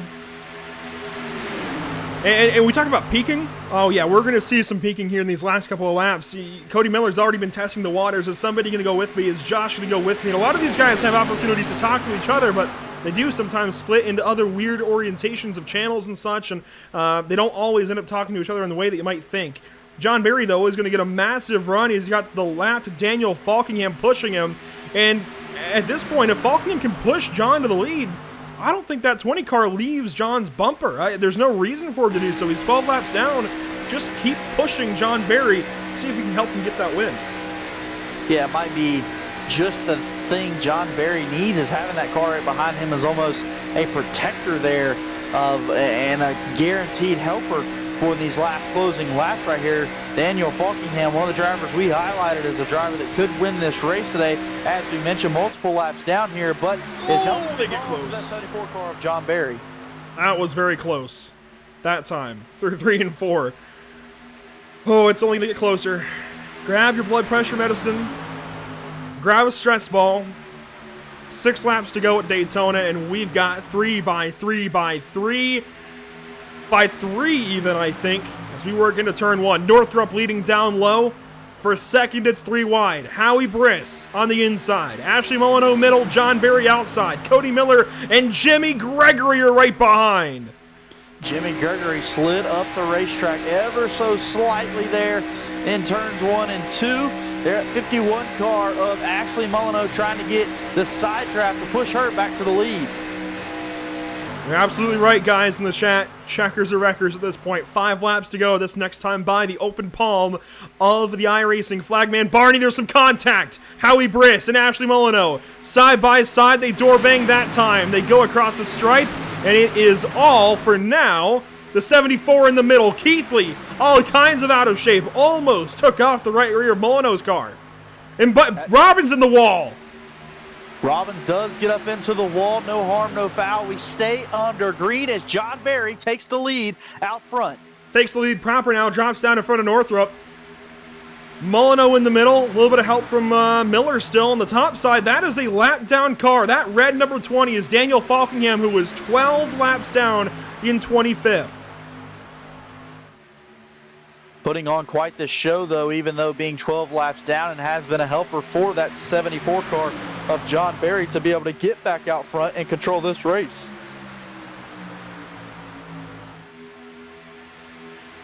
We race on. 4 laps to go. This is going to be a big one. It's going to be a big one at some point. I don't know when. The call out earlier was 3 to go. We'll see if that comes true this next time around. We've got 3.5 laps to go this time out of turn number 2. The very top side, led by a lap car. That's Daniel Falkingham. The bottom still pioneered by John Barry. And now the middle lane. It's Ashley Molyneux getting pushed right back out front. And just like that, the advantage goes back to the inside. John Barry. Inside lane has great help there on the bottom of the racetrack, but Ooh. Ashley Molyneux has shown that she can flex that muscle all afternoon. Long side drafts there in second. We're coming to just 3 laps to go. 3 to go that time. 3 more trips on the Daytona International Speedway. The next time through, it's 5 miles to go. Northrop up the racetrack. Almost got into Molyneux. Almost got into Miller. Howie Briss is sitting back. Where can he make a move to get back into this race? Michael Keithley is stuck up behind a lap car on the very top side. What can he do to push ahead? Well, I don't think he's going to waste his time with this lap car. If he sees an opportunity to get past this car or move that car, he will just do that. They said checkers or wreckers. Well, we're getting to that point. Oh, well, there we go. Wreckers at a turn 4. Big crash, and you guys were right. 3 to go. Caution flies at Daytona. Josh Robin involved. Benjamin Miles as well. Robin's car is a mess. Benjamin Miles is right there with him. Not so bad for the 35, but that is definitely a crashed Dodge Intrepid. Or at that point, was it a Charger? No, that's Intrepid, definitely. That's gotta be. I think that's an Intrepid. I think the Charger came just a little bit after that. Yeah, those taillights I think are telltale. I think that's Intrepid era. Regardless, we've got a crash with a couple of 8 cars, and you know what? This is what happens, Seth Noel. When you don't pick the right car number, when you don't have the right car number on your car, this is what happens. 3 to go at Daytona, you're going to get taken out. Objectively, oh, that's bad. That is some painful netcode. Just snapped around. I mean, yeah, that is some painful netcode. You can see the point where the car jerks to the side, and that is telltale contact, at least with the iRacing hitboxes. But unfortunately, visually, neither driver did anything to make that kind of contact, and it doesn't come across visually for us. So it's, you know, unless you've been on the sim for years and know what to look for, it looks like, what the heck? It looks like the car just broke, the rear end came out or something, but I can promise you that is some simulated netcode here in 3 and 4, and let's take a look back at it. Watch that purple 8 in the middle, and watch for the jerk of contact right in here. The 26 goes up a tiny bit, and the sim, with his prediction code, predicts that he's going to continue up. It might have been right in here, a little further through the corner. Yeah, there it is. There's just that bit of contact, and the car goes for a spin. What I like about netcode is it simulates random part failures. What I hate about netcode is it simulates random part failures, and you have these massive crashes, and that's a big hit there for the 8 of, well, the 27 of Noel. Thankfully, even though Hayes Booth gets a big piece of that, you can see where the car kind of phased through almost a bit of Seth Noel's machine, and he will get on without any damage, more than likely. Benjamin Miles, on the other hand, flat out T-bones that 8 on the right side of your screen. That was Josh Robin. yeah, Josh Robin right there gets a lot of contact. One of those powerhouse drivers we've seen all evening long. And so this is going to shake out for a shootout for the ages right here. Final laps of this race. Another on-board picture. So I think we'll get to see right here, Andrew, this car snap around. Yeah, watch the purple 8 right ahead. Yeah. Right there. Yep. I mean, it just, wow. A lot of hits there for the Minnesotan. I want to say it's Minnesota anyway. It might have been one of the Dakotas. But Josh Robin around. What this does is gives us a pretty interesting setup for the back end of this Norctona ARCA 500, ARCA 200. I'm going to have to get these straight at some point. The Norctona ARCA 200. It's a lot to say. John Barry is going to be your race leader, at least for now, and when we come to the restart, he's going to choose the top side, it looks like, opting to go with the help of Cody Miller. That's a pretty telltale sign of choosing to me. And yes, Ashley Molino will fill the inside lane. Ashley's going to have Northrop, and I'm going to be honest, I think I'd rather be in Ashley's position. Yeah, that's, man, Ashley's been good really anywhere she's put her car, but the bottom seems to be the best, and it just opened up the bottom. And you got to think, I don't think Cody Miller wants to sit there and just be a pusher to the end of this race. I think he's going to want to make moves. Whereas in the bottom, if you're Northrop here, you don't have many options unless Molino moves from out in front of you. You know, if you're Cody Miller, you can go middle or top. If you're Northrop, you don't have that option, at least not as quickly. So I really like the bottom here. Yeah, I mean, maybe John knows something we don't. I mean, he made all his ground up to get to the lead on the top side, but I just think that was a little bit different. Like I said, he had that lap car behind him. This is just a different story now. As we work down the backstretch on lap 81, this is, of course, going to overtime. That means we've got unlimited attempts at finishing this race under green. That's right, you guys heard me. Unlimited. Strap in. This one could take a little while. If we do get a caution on the first lap, we'll get a restart. If for some reason the leader takes the white flag, just like in NASCAR, if we get to that white flag and go underneath the flag stand for one to go, presented by Tucson Sound Art, that is the race. It will be considered official. But the way these go, more often than not, we have at least 1 or 2 more opportunities to finish this race. We'll see what we can do here. Lap 81, coming to lap 82. John Barry in control on the outside in front of Cody Miller. Ashley Molino down low. Let's get this race restarted.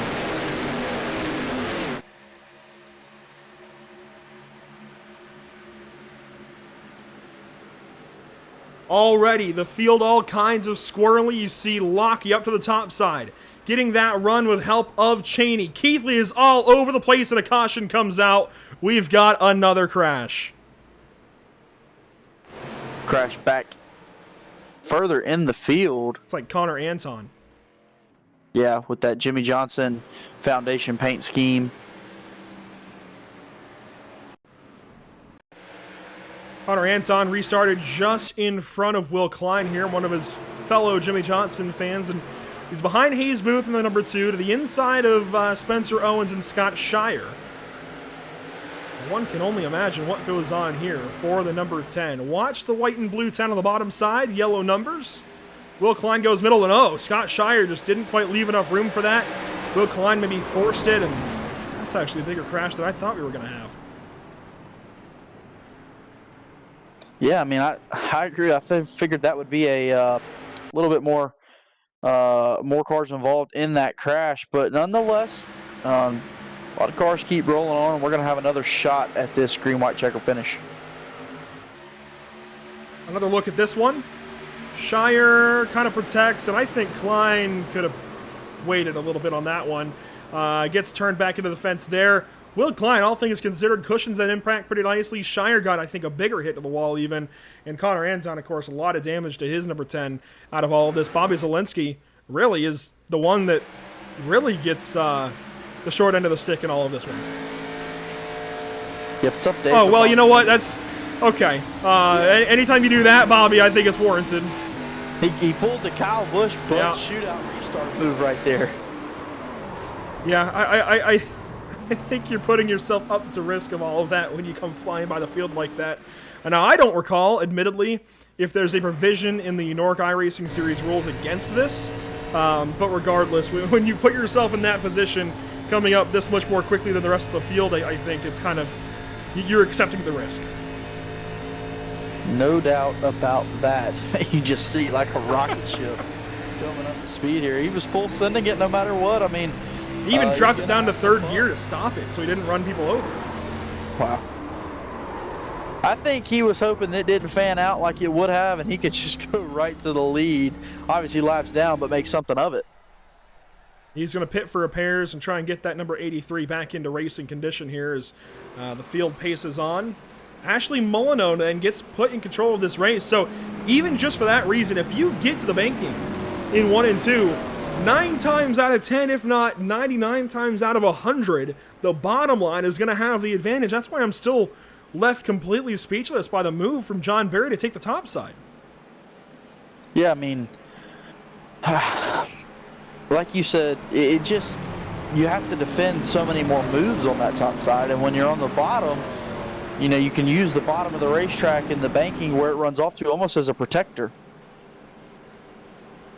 Well, while we have this opportunity under yellow, we'll look around. We'll see who we've got to talk to. And I think one that we should definitely speak with happens to drive the number 97, Howie Briss. And Howie, this has been an interesting little race for you. You've been in the mix for just about the entire race so far. Now, we've got another green-white checkered. What do you do here to try and get this win? I don't know. Just try and hold in. Pray that some of my birthday luck keeps me intact. Been clean so far, but I don't know about the finish. Birthday luck, you say? What day was it? Yeah, it's actually today. What? Yeah. How did I not see this on Facebook? You missed it. Well, happy birthday to Howie Briss. Yeah. All right, so how do you try and get this then? I mean, you're going to be restarting, what, third on the bottom lane, so that's 5th place overall. And we were talking on the last restart about how much the bottom lane, I think, feels safer in this case. The top side, those guys are going to move around. They're going to make moves, and they're going to crash more than likely. How safe do you feel down here behind Northrop? I got the apron as protection, so if they wreck up there, I can go right down, and hopefully the front floor in front of me kind of dies. So hopefully I'm able to pick up the win here. And even if you don't, there's 3 more races after this. Trucks, Xfinity cars, and Gen 6 Cup cars. Which one do you like your chance best in? Probably this one. Right now, this is the best I've done out of the weeks so far. So. Well, there you go. Howie Briss likes this one, and he's restarting 5th here with 2 laps to go. Buddy, best of luck to you. Don't crash. Yeah, I'll try not to. All right, sounds like a pretty good plan there. Howie Briss like I said, restarting 5th. That's a pretty good shot here. And I certainly would enjoy seeing the number 97 take a W tonight. Yeah, I'd have to agree with you there. We're getting ready to get to this restart, Andrew, and I'm curious to see how these drivers choose to play here in these final laps. Going to try and make it to the finish. We'll see what happens. Green, white, checkered on the way. Molyneux inside, Berry outside, then it's Northrop and Miller. Green flag is out at Daytona. 2 laps to go, unless we crash again.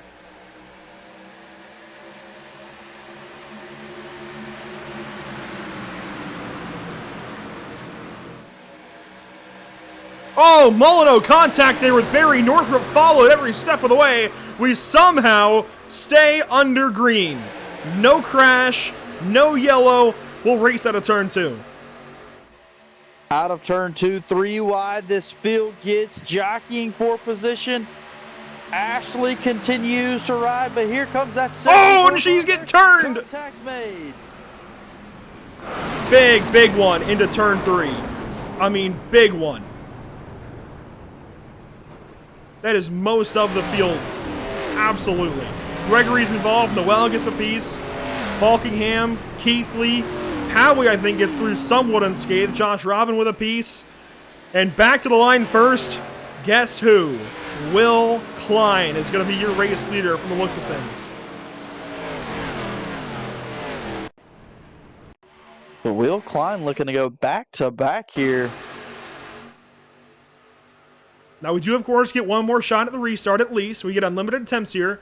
Northrop pushing Molyneux, and it was sketchy out of 2. This time, just a little too sketchy, and just caught her right rear, turns her around, and that's it from there.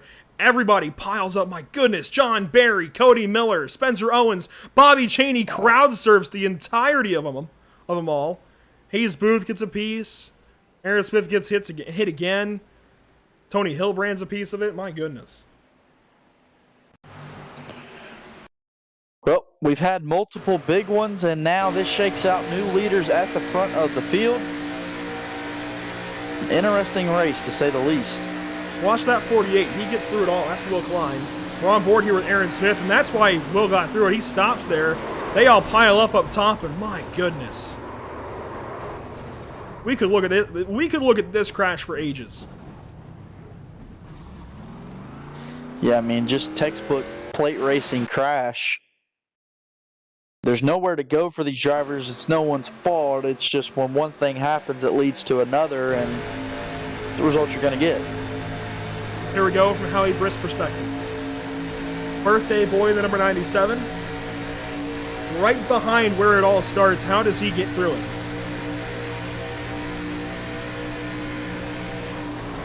Well, he doesn't. He gets a good piece of it there with Northrop. Continues on from there, though. I don't think he had any other damage in. Oh, well, okay. Never mind. Yeah, I think a driver that had a little bit of damage when she was turned into the field was Ashley Molyneux, but she was able to save it through the grass and I believe not go back up into the rest of the field. So might still have a car worth running here at the front. Yeah, a lot of cars are still going to be pretty good in all of this, as we got some extracurricular activity between Tom Mercier and Terrell Baker, of all people. But this will extend us at least to lap 91 now. We'll be going at least to the 91st lap of 80. But we wouldn't have it any other NORC way, I'll tell you that. Yeah, I think it's setting up for another shootout to the finish. I think we're going to keep having these until we get to that white flag, and then your guess is just as good as mine. I mean, I wouldn't say it's luck, but you've got to be in the right place, right time to keep your nose clean. Somebody who knows about being in the right place at the right time, I think, drives the number 83 car here. And he's in a precarious little situation, going to restart 4th spot. And Bobby, you've seen just about every scenario you could possibly see on iRacing. You see another one there. You get through okay. You've had some damage earlier on in the race. How do you feel for this one? I think we can win this, man. I mean, I came from 18th to 4th in a restart, and now, well, we're going to try. I don't think the damage is too bad. I fixed most of it up. I know I got a little bit there in that last wreck, but that was what I was waiting for, that big crash. So do you think it happens again? Hopefully I'm not involved, and I'll be ahead of it, but I'm sending it, so... So not even a matter of if, just you're kind of expecting it, hoping to get through it. I truly don't know anymore. Well, we've got 3 more races the rest of this month. I know you've got a lot of big things you got to tend to. Something about the NASCAR or something or other. Yeah, anyways. 3 more races. How many of them do we see Bobby Zielinski in? I think the only one I can't do, which sucks, is the last one, the big one. But we'll see. I'm going to try to show up for the others as well. All right, so I'll ask you the same thing I asked Howie Briss. How do you feel about the other 3, or the other 2 in your case? Do you like your chances in those better, or this one better? I like my chances all the same, my friend. There you go. It always is a bit of a crapshoot when you show up to Daytona, especially with the NORC iRacing Series. Buddy, best of luck to you, and don't crash. Copy. That's Bobby Zielinski in the number 83. He's going to get back at it. Amongst the rest of the field, restarts in that 4th position. Elijah Gracia behind him. That actually could work out. Elijah honestly could find his way through this. He just has a kind of a way about him. No doubt about that. We'll see. I never would have thought that with the crashes Bobby Zielinski was in and everything else that he would be able to rebound the way he has. But we're coming to yet another restart, Andrew. We'll get to see how this race shakes out. We're going to restart this race on lap 90 of 91. Will Klein, Tom Mercier, the front row. Sheldon Lockie, Bobby Zielinski behind. Green flag is back out at Daytona.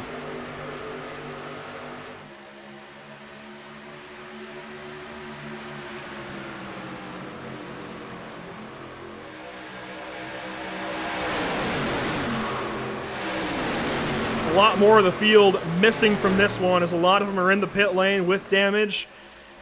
These crashes certainly taking a toll, but these guys up front, they'll continue on down the Daytona super stretch, and it's Tom Mercier with the advantage. Big time help from Bobby Zielinski. Bobby Zielinski gives that push. He'll stick to the top side. Mercier drops down to the bottom.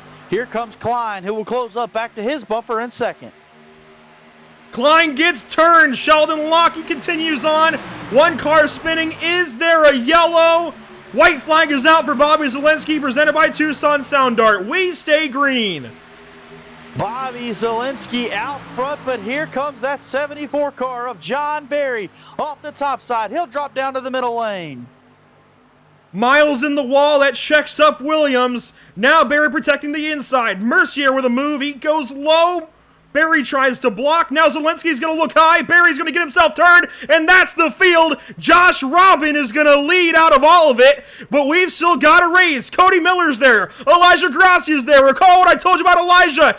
Robin blocks. They all crash. It's going to be Cody Miller. Keeps it clean out of turn number 4. And to the line, the 28 wins at Daytona in the Norctona ARCA 200. Second across the line goes to birthday boy Howie Briss. Ashley Molyneux will come through and collect 4th behind Seth Noel. And the entire top 10 goes for a tizzy. I can't believe it. Wow. I have said it, I think I've said wow 10 times during this race, but I'm really speechless, honestly. I mean, what a race. Cody Miller has just won at Daytona once again. Backs up his win in the NORC Season 13 debut at Daytona some time ago. And just was in the right place at the right time, especially when Josh Robin had to drop down and block Elijah Gracia. And Cody's going to throw it through the grass, putting the DuPont Flames back in victory lane at Daytona where they belong.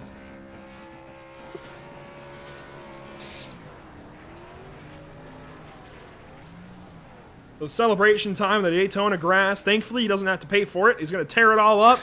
Doesn't have to keep that motor. Doesn't have to keep that car. Full celebration for the driver of the 28.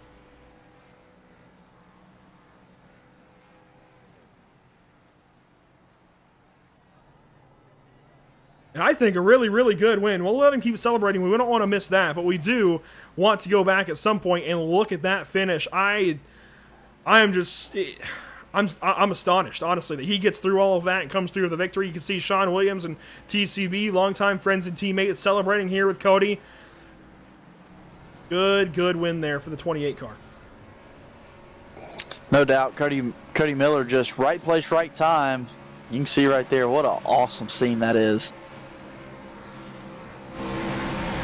Looks pretty good from the speed shot, too. Look at all that smoke there on the inside. A couple of friends that really enjoyed this one. Let's go back and look at all of that coming to the checkered flag. I still am just so astonished as to what even happened here. Coming to the white flag, he's on the top side in 8th spot. Let's just ride on board with him and see how this develops.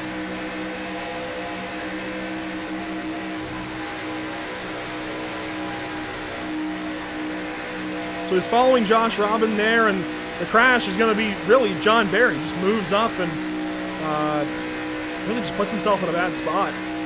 Trying to defend here. Zelensky gets into him, turns John around.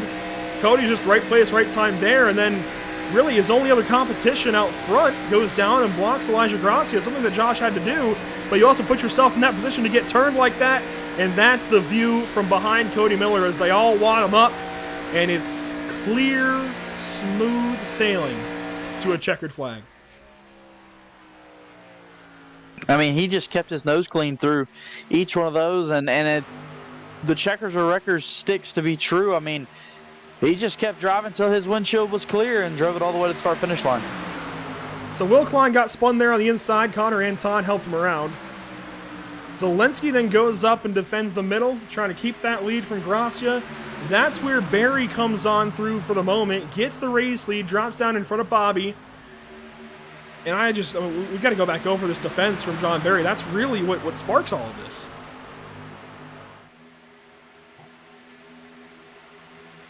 He goes up, tries to defend. Bobby doesn't lift. I mean, it's the last lap. Nobody's going to lift for that. I think that was maybe needed. It's the last lap, fair enough. But, yeah, that's the result of it. Then Josh Robin comes down, blocks Elijah Grassi. We saw this one live, too, and they wad him up. And, man, Hillbrand's got a big piece. Wow. At that point, nobody's lifting. Benjamin Miles, really big hit. You see Terrell Baker flipping down the banking out of turn 4.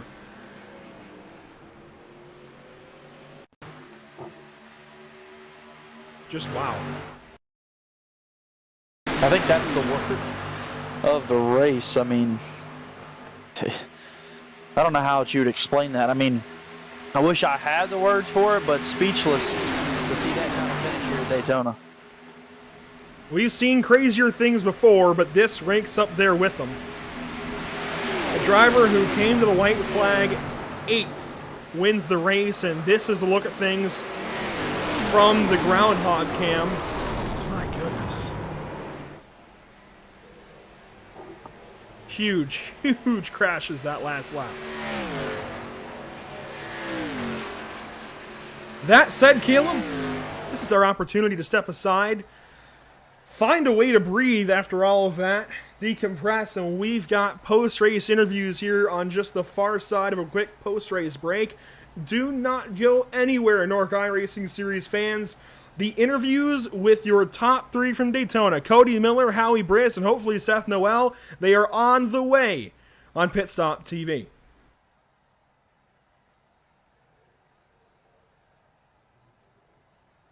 Sound Art introduces an entirely new way to listen to music in your home by combining the best of 2 products. A revolutionary high-fidelity, low-profile Bluetooth wireless speaker with beautiful artwork. Select from a library of artwork or upload your own photos to personalize your experience. Sound Art ushers in an era of invisible, beautiful, and amazing sound throughout your home and redefines your entire entertainment system. The need to reclaim your floor space and rid your home of unsightly speaker boxes that need to be bolted to the wall is now a thing of the past. Our canvas is printed on high-quality permalite by Breathing Color. And select from our gallery or upload your own. Standard sizes include 16 by 20 and 18 by 24 canvas wrapped. Custom sizing is available, as well as surround sound options.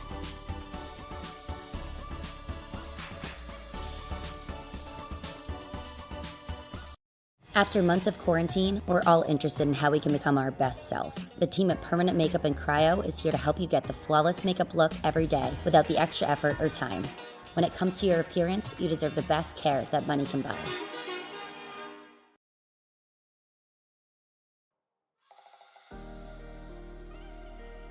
Welcome back to the virtual Daytona International Speedway. Some 91 laps later, we're finally able to crown a victor in the Norctona ARCA 200. And much like race number 1 of season 13, Cody Miller goes back to victory lane, putting the DuPont stripes back in the winner's circle. Cody, what the heck happened? So I wrecked in the last one. It was spectacular, that wreck in the last green white checker. So I'm like, all right, whatever. I had 3 minutes of damage, so I'm like, all right, I fixed like a minute of it. Restarted 16th or something on this last restart here. I'm like, well, time to just go high and see where it goes. And we went high and we stayed high like the entire time, and everybody died. 6 laps led, you were up in the lead a few times, mixing it up the entire race. I know these ARCA cars are always a fan favorite, but they haven't been run seriously in NORC in a while. What was it like getting back into them? I hate these cars. You can't bump anybody. You have to like air push them, like have like a cushion of air to like push people, and that's annoying. It causes me to like have to concentrate, and I don't like to think hard. So these you don't. I don't like these, no, at all. Well, but it looked fun at the very least to mix it up with everybody, and obviously comers and goers, TCB up there for a little while. How do you think that, I guess, dynamic is going to continue? We got trucks next week, then Xfinity cars, and Gen 6 Cup cars at the very end. I mean, I understand, like, everybody here, races, it's like one of the, it's the last of the league. She's dead, so we're trying to go out there and at least put on a show, nice show, good, racing and fucking, sorry. I think it'll be amazing. Like 3-4 wide, very aggressive, but yet not too aggressive, or we're just wrecking each other the whole time. So I think it'll be all right. Be a good time. Well, it has certainly been great racing thus far. You go back to victory lane. I think it's a pretty high point. We'll see where the rest goes. And hey, best of luck to you, buddy. 3 races to go. Go get 3 W's. Yeah, I mean, I think I could do it. Well, fair enough, buddy. We'll be watching along. I know you got a lot of guys out there in the YouTube chat even cheering you along. And hey, being part of that Team TCB thing, I'm sure it has its perks, yeah? I don't think so. I think it's a bane of my existence. Well, congratulations. 6 laps led. You win at Daytona, and we'll see you next week. Oh, that's cool beans. Cody Miller wins here. Definitely apologize for the bit of language there. That's kind of just Cody Miller. That's kind of what you're getting when you talk to the driver of the 28 car. We'll move things on down the line, though, to Howie Briss, somebody that I think is going to be pretty happy when it's all said and done. Yeah, Howie Briss brings it home in 2nd place. Birthday boy Briss, as we should say. A hectic race. You had to keep your nose clean all day long. You finished 2nd. You got up to 1st. It seemed like you were one of those drivers that was able to stay out front for a majority of the afternoon. Take us through how this race shaked out for you. Well, to be honest, 2nd sucks, but I felt like if I kept the car clean, just kept it easy, didn't make aggressive moves in the beginning, I would have probably got a good shot at the end, which I did. Then I did kill Robin, I think, around lap 44, which I do apologize for that. It looked like I was trying to block him, and it looks like he didn't have room, and then he got apologized, so I do apologize for that. But yeah, I kept clean. I was surprised about that, and then right at the end, just chaos everywhere. But I'm surprised I went from 11th on that restart up to 2nd. I'll take that. Well, I mean, with these green-white checkers we had at the finish, did you have any kind of specific strategy for these? I mean, or was it just, keep the nose clean, pedal to the metal, go for the win? Just let all hell break loose and go get it. Well, good deal. Howie, once again, we want to give you a big happy birthday. Any special celebrations going on tonight? Probably not tonight. Maybe tomorrow, this weekend. I know my friend Joe's probably going to take me to Space Aliens. Maybe go get a burger. Deal. So, yeah, and I think my mom and my whole family, they're probably watching. Maybe Aunt Stephanie out on the West Coast. She probably might be, but everybody. My phone's been blowing up all day about birthday and everything. So, yeah, thanks. I just want to say thanks for everybody for the birthday gifts. So, and the wishes. Well, congratulations once again. A stout run, 2nd place. Obviously, not the win you wanted, but 2nd place, a good finish, able to keep that car clean. And once again, happy birthday from all of us at Pit Stop TV. Yeah, thanks, guys. Howie Briss collects that second place finish today. Silver on the day has got to feel pretty good for him. Another guy that I think will be pretty happy, well, he's got the wrong number on his car. Seth, that's not a 27. No, it's not. Well, anyways, the car looks pretty darn good. I will say, if you're going to have the wrong number on your car, that's a good paint scheme to do it with. The purple looks fantastic. But, all in all, pretty good day of racing. Collected in a couple of incidents, but it always seemed like the purple 8 was somewhere in the frame. In the back. Well, I mean, you had your moments. You got up there a couple of times, and you definitely, especially those last few wrecks, you were there for them, and they all happened in the front. So what's it like, those last couple of restarts, green, white, checkers, trying to navigate, I mean, the NORC field? We had 3 NORC finishes, really, those 3 green, white, checkers. Yeah, I really don't know how I got there. I just kind of avoided the wrecks. I really didn't do anything, to be honest. That's really it. I mean, I just sat there and watched everyone else kill each other, and then managed to somehow Mickey Mouse my way into third. So one of the NORC part-timers, didn't run very much, if at all, in Season 13. Getting back into it here for kind of the cool down for NORC. How do you feel about the next 3 races? We got trucks, we got Xfinity cars, we got Cup cars for the Norctona 500. How do you feel about them? I really don't know. I didn't even know the race was tonight until probably 15 minutes before the race, so I don't even know where any of these other tracks are or what car it is, but I'll probably be out there and trying to put on the show. Well, I can tell you they are all Daytona, and they're in those cars that I just listed. Pretty much current NASCAR stock cars the rest of the way, which leads me to believe that maybe we'll see some more pretty cool paint schemes off of Trading Paints. I mean, there's good ones out there, and this is a good one today. It depends on the car. For most of the modern day cars, it'll probably be what I run. As far as team wise, it won't be the special throwback to Truex or anything, but I just want to give a quick shout out to Rowden on making this paint. It's up on Trading Paints right now. Beautiful purple paint. Looks really good at night. Looks really good at day. So shout out to Rowden. There you go. Seth Noel claims the 3rd place here in the Norctona ARCA 200. Buddy, congratulations. A podium's got to feel pretty good, especially being as low as 26th at some point in this race. Congratulations. We'll see you next week in the trucks. Appreciate it, boys. That's Seth Noel after the Norctona ARCA 200. And you know what? Now that he says it, that is a Martin Truex Jr. throwback, isn't it?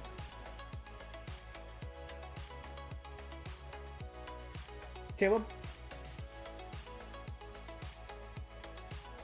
Well, Caleb was here. Anyways, we've got some results here after 200 and something miles of action here at Daytona. There was a lot to go through, and when it's all said and done, Cody Miller is your winner at Daytona. Howie Briss, 2nd place. Seth Noel in 3rd. Ashley Molyneux, 4th. Sean Williams, a top 5. Pretty good finishes for those guys considering the end.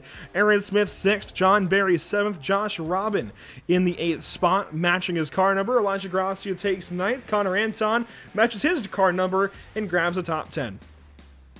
11th, bringing it home in the unofficial results, is Sheldon Lockey. 12th is Tom Mercier. Bobby Zielinski, who was battling up there for the win, brings it home 13th.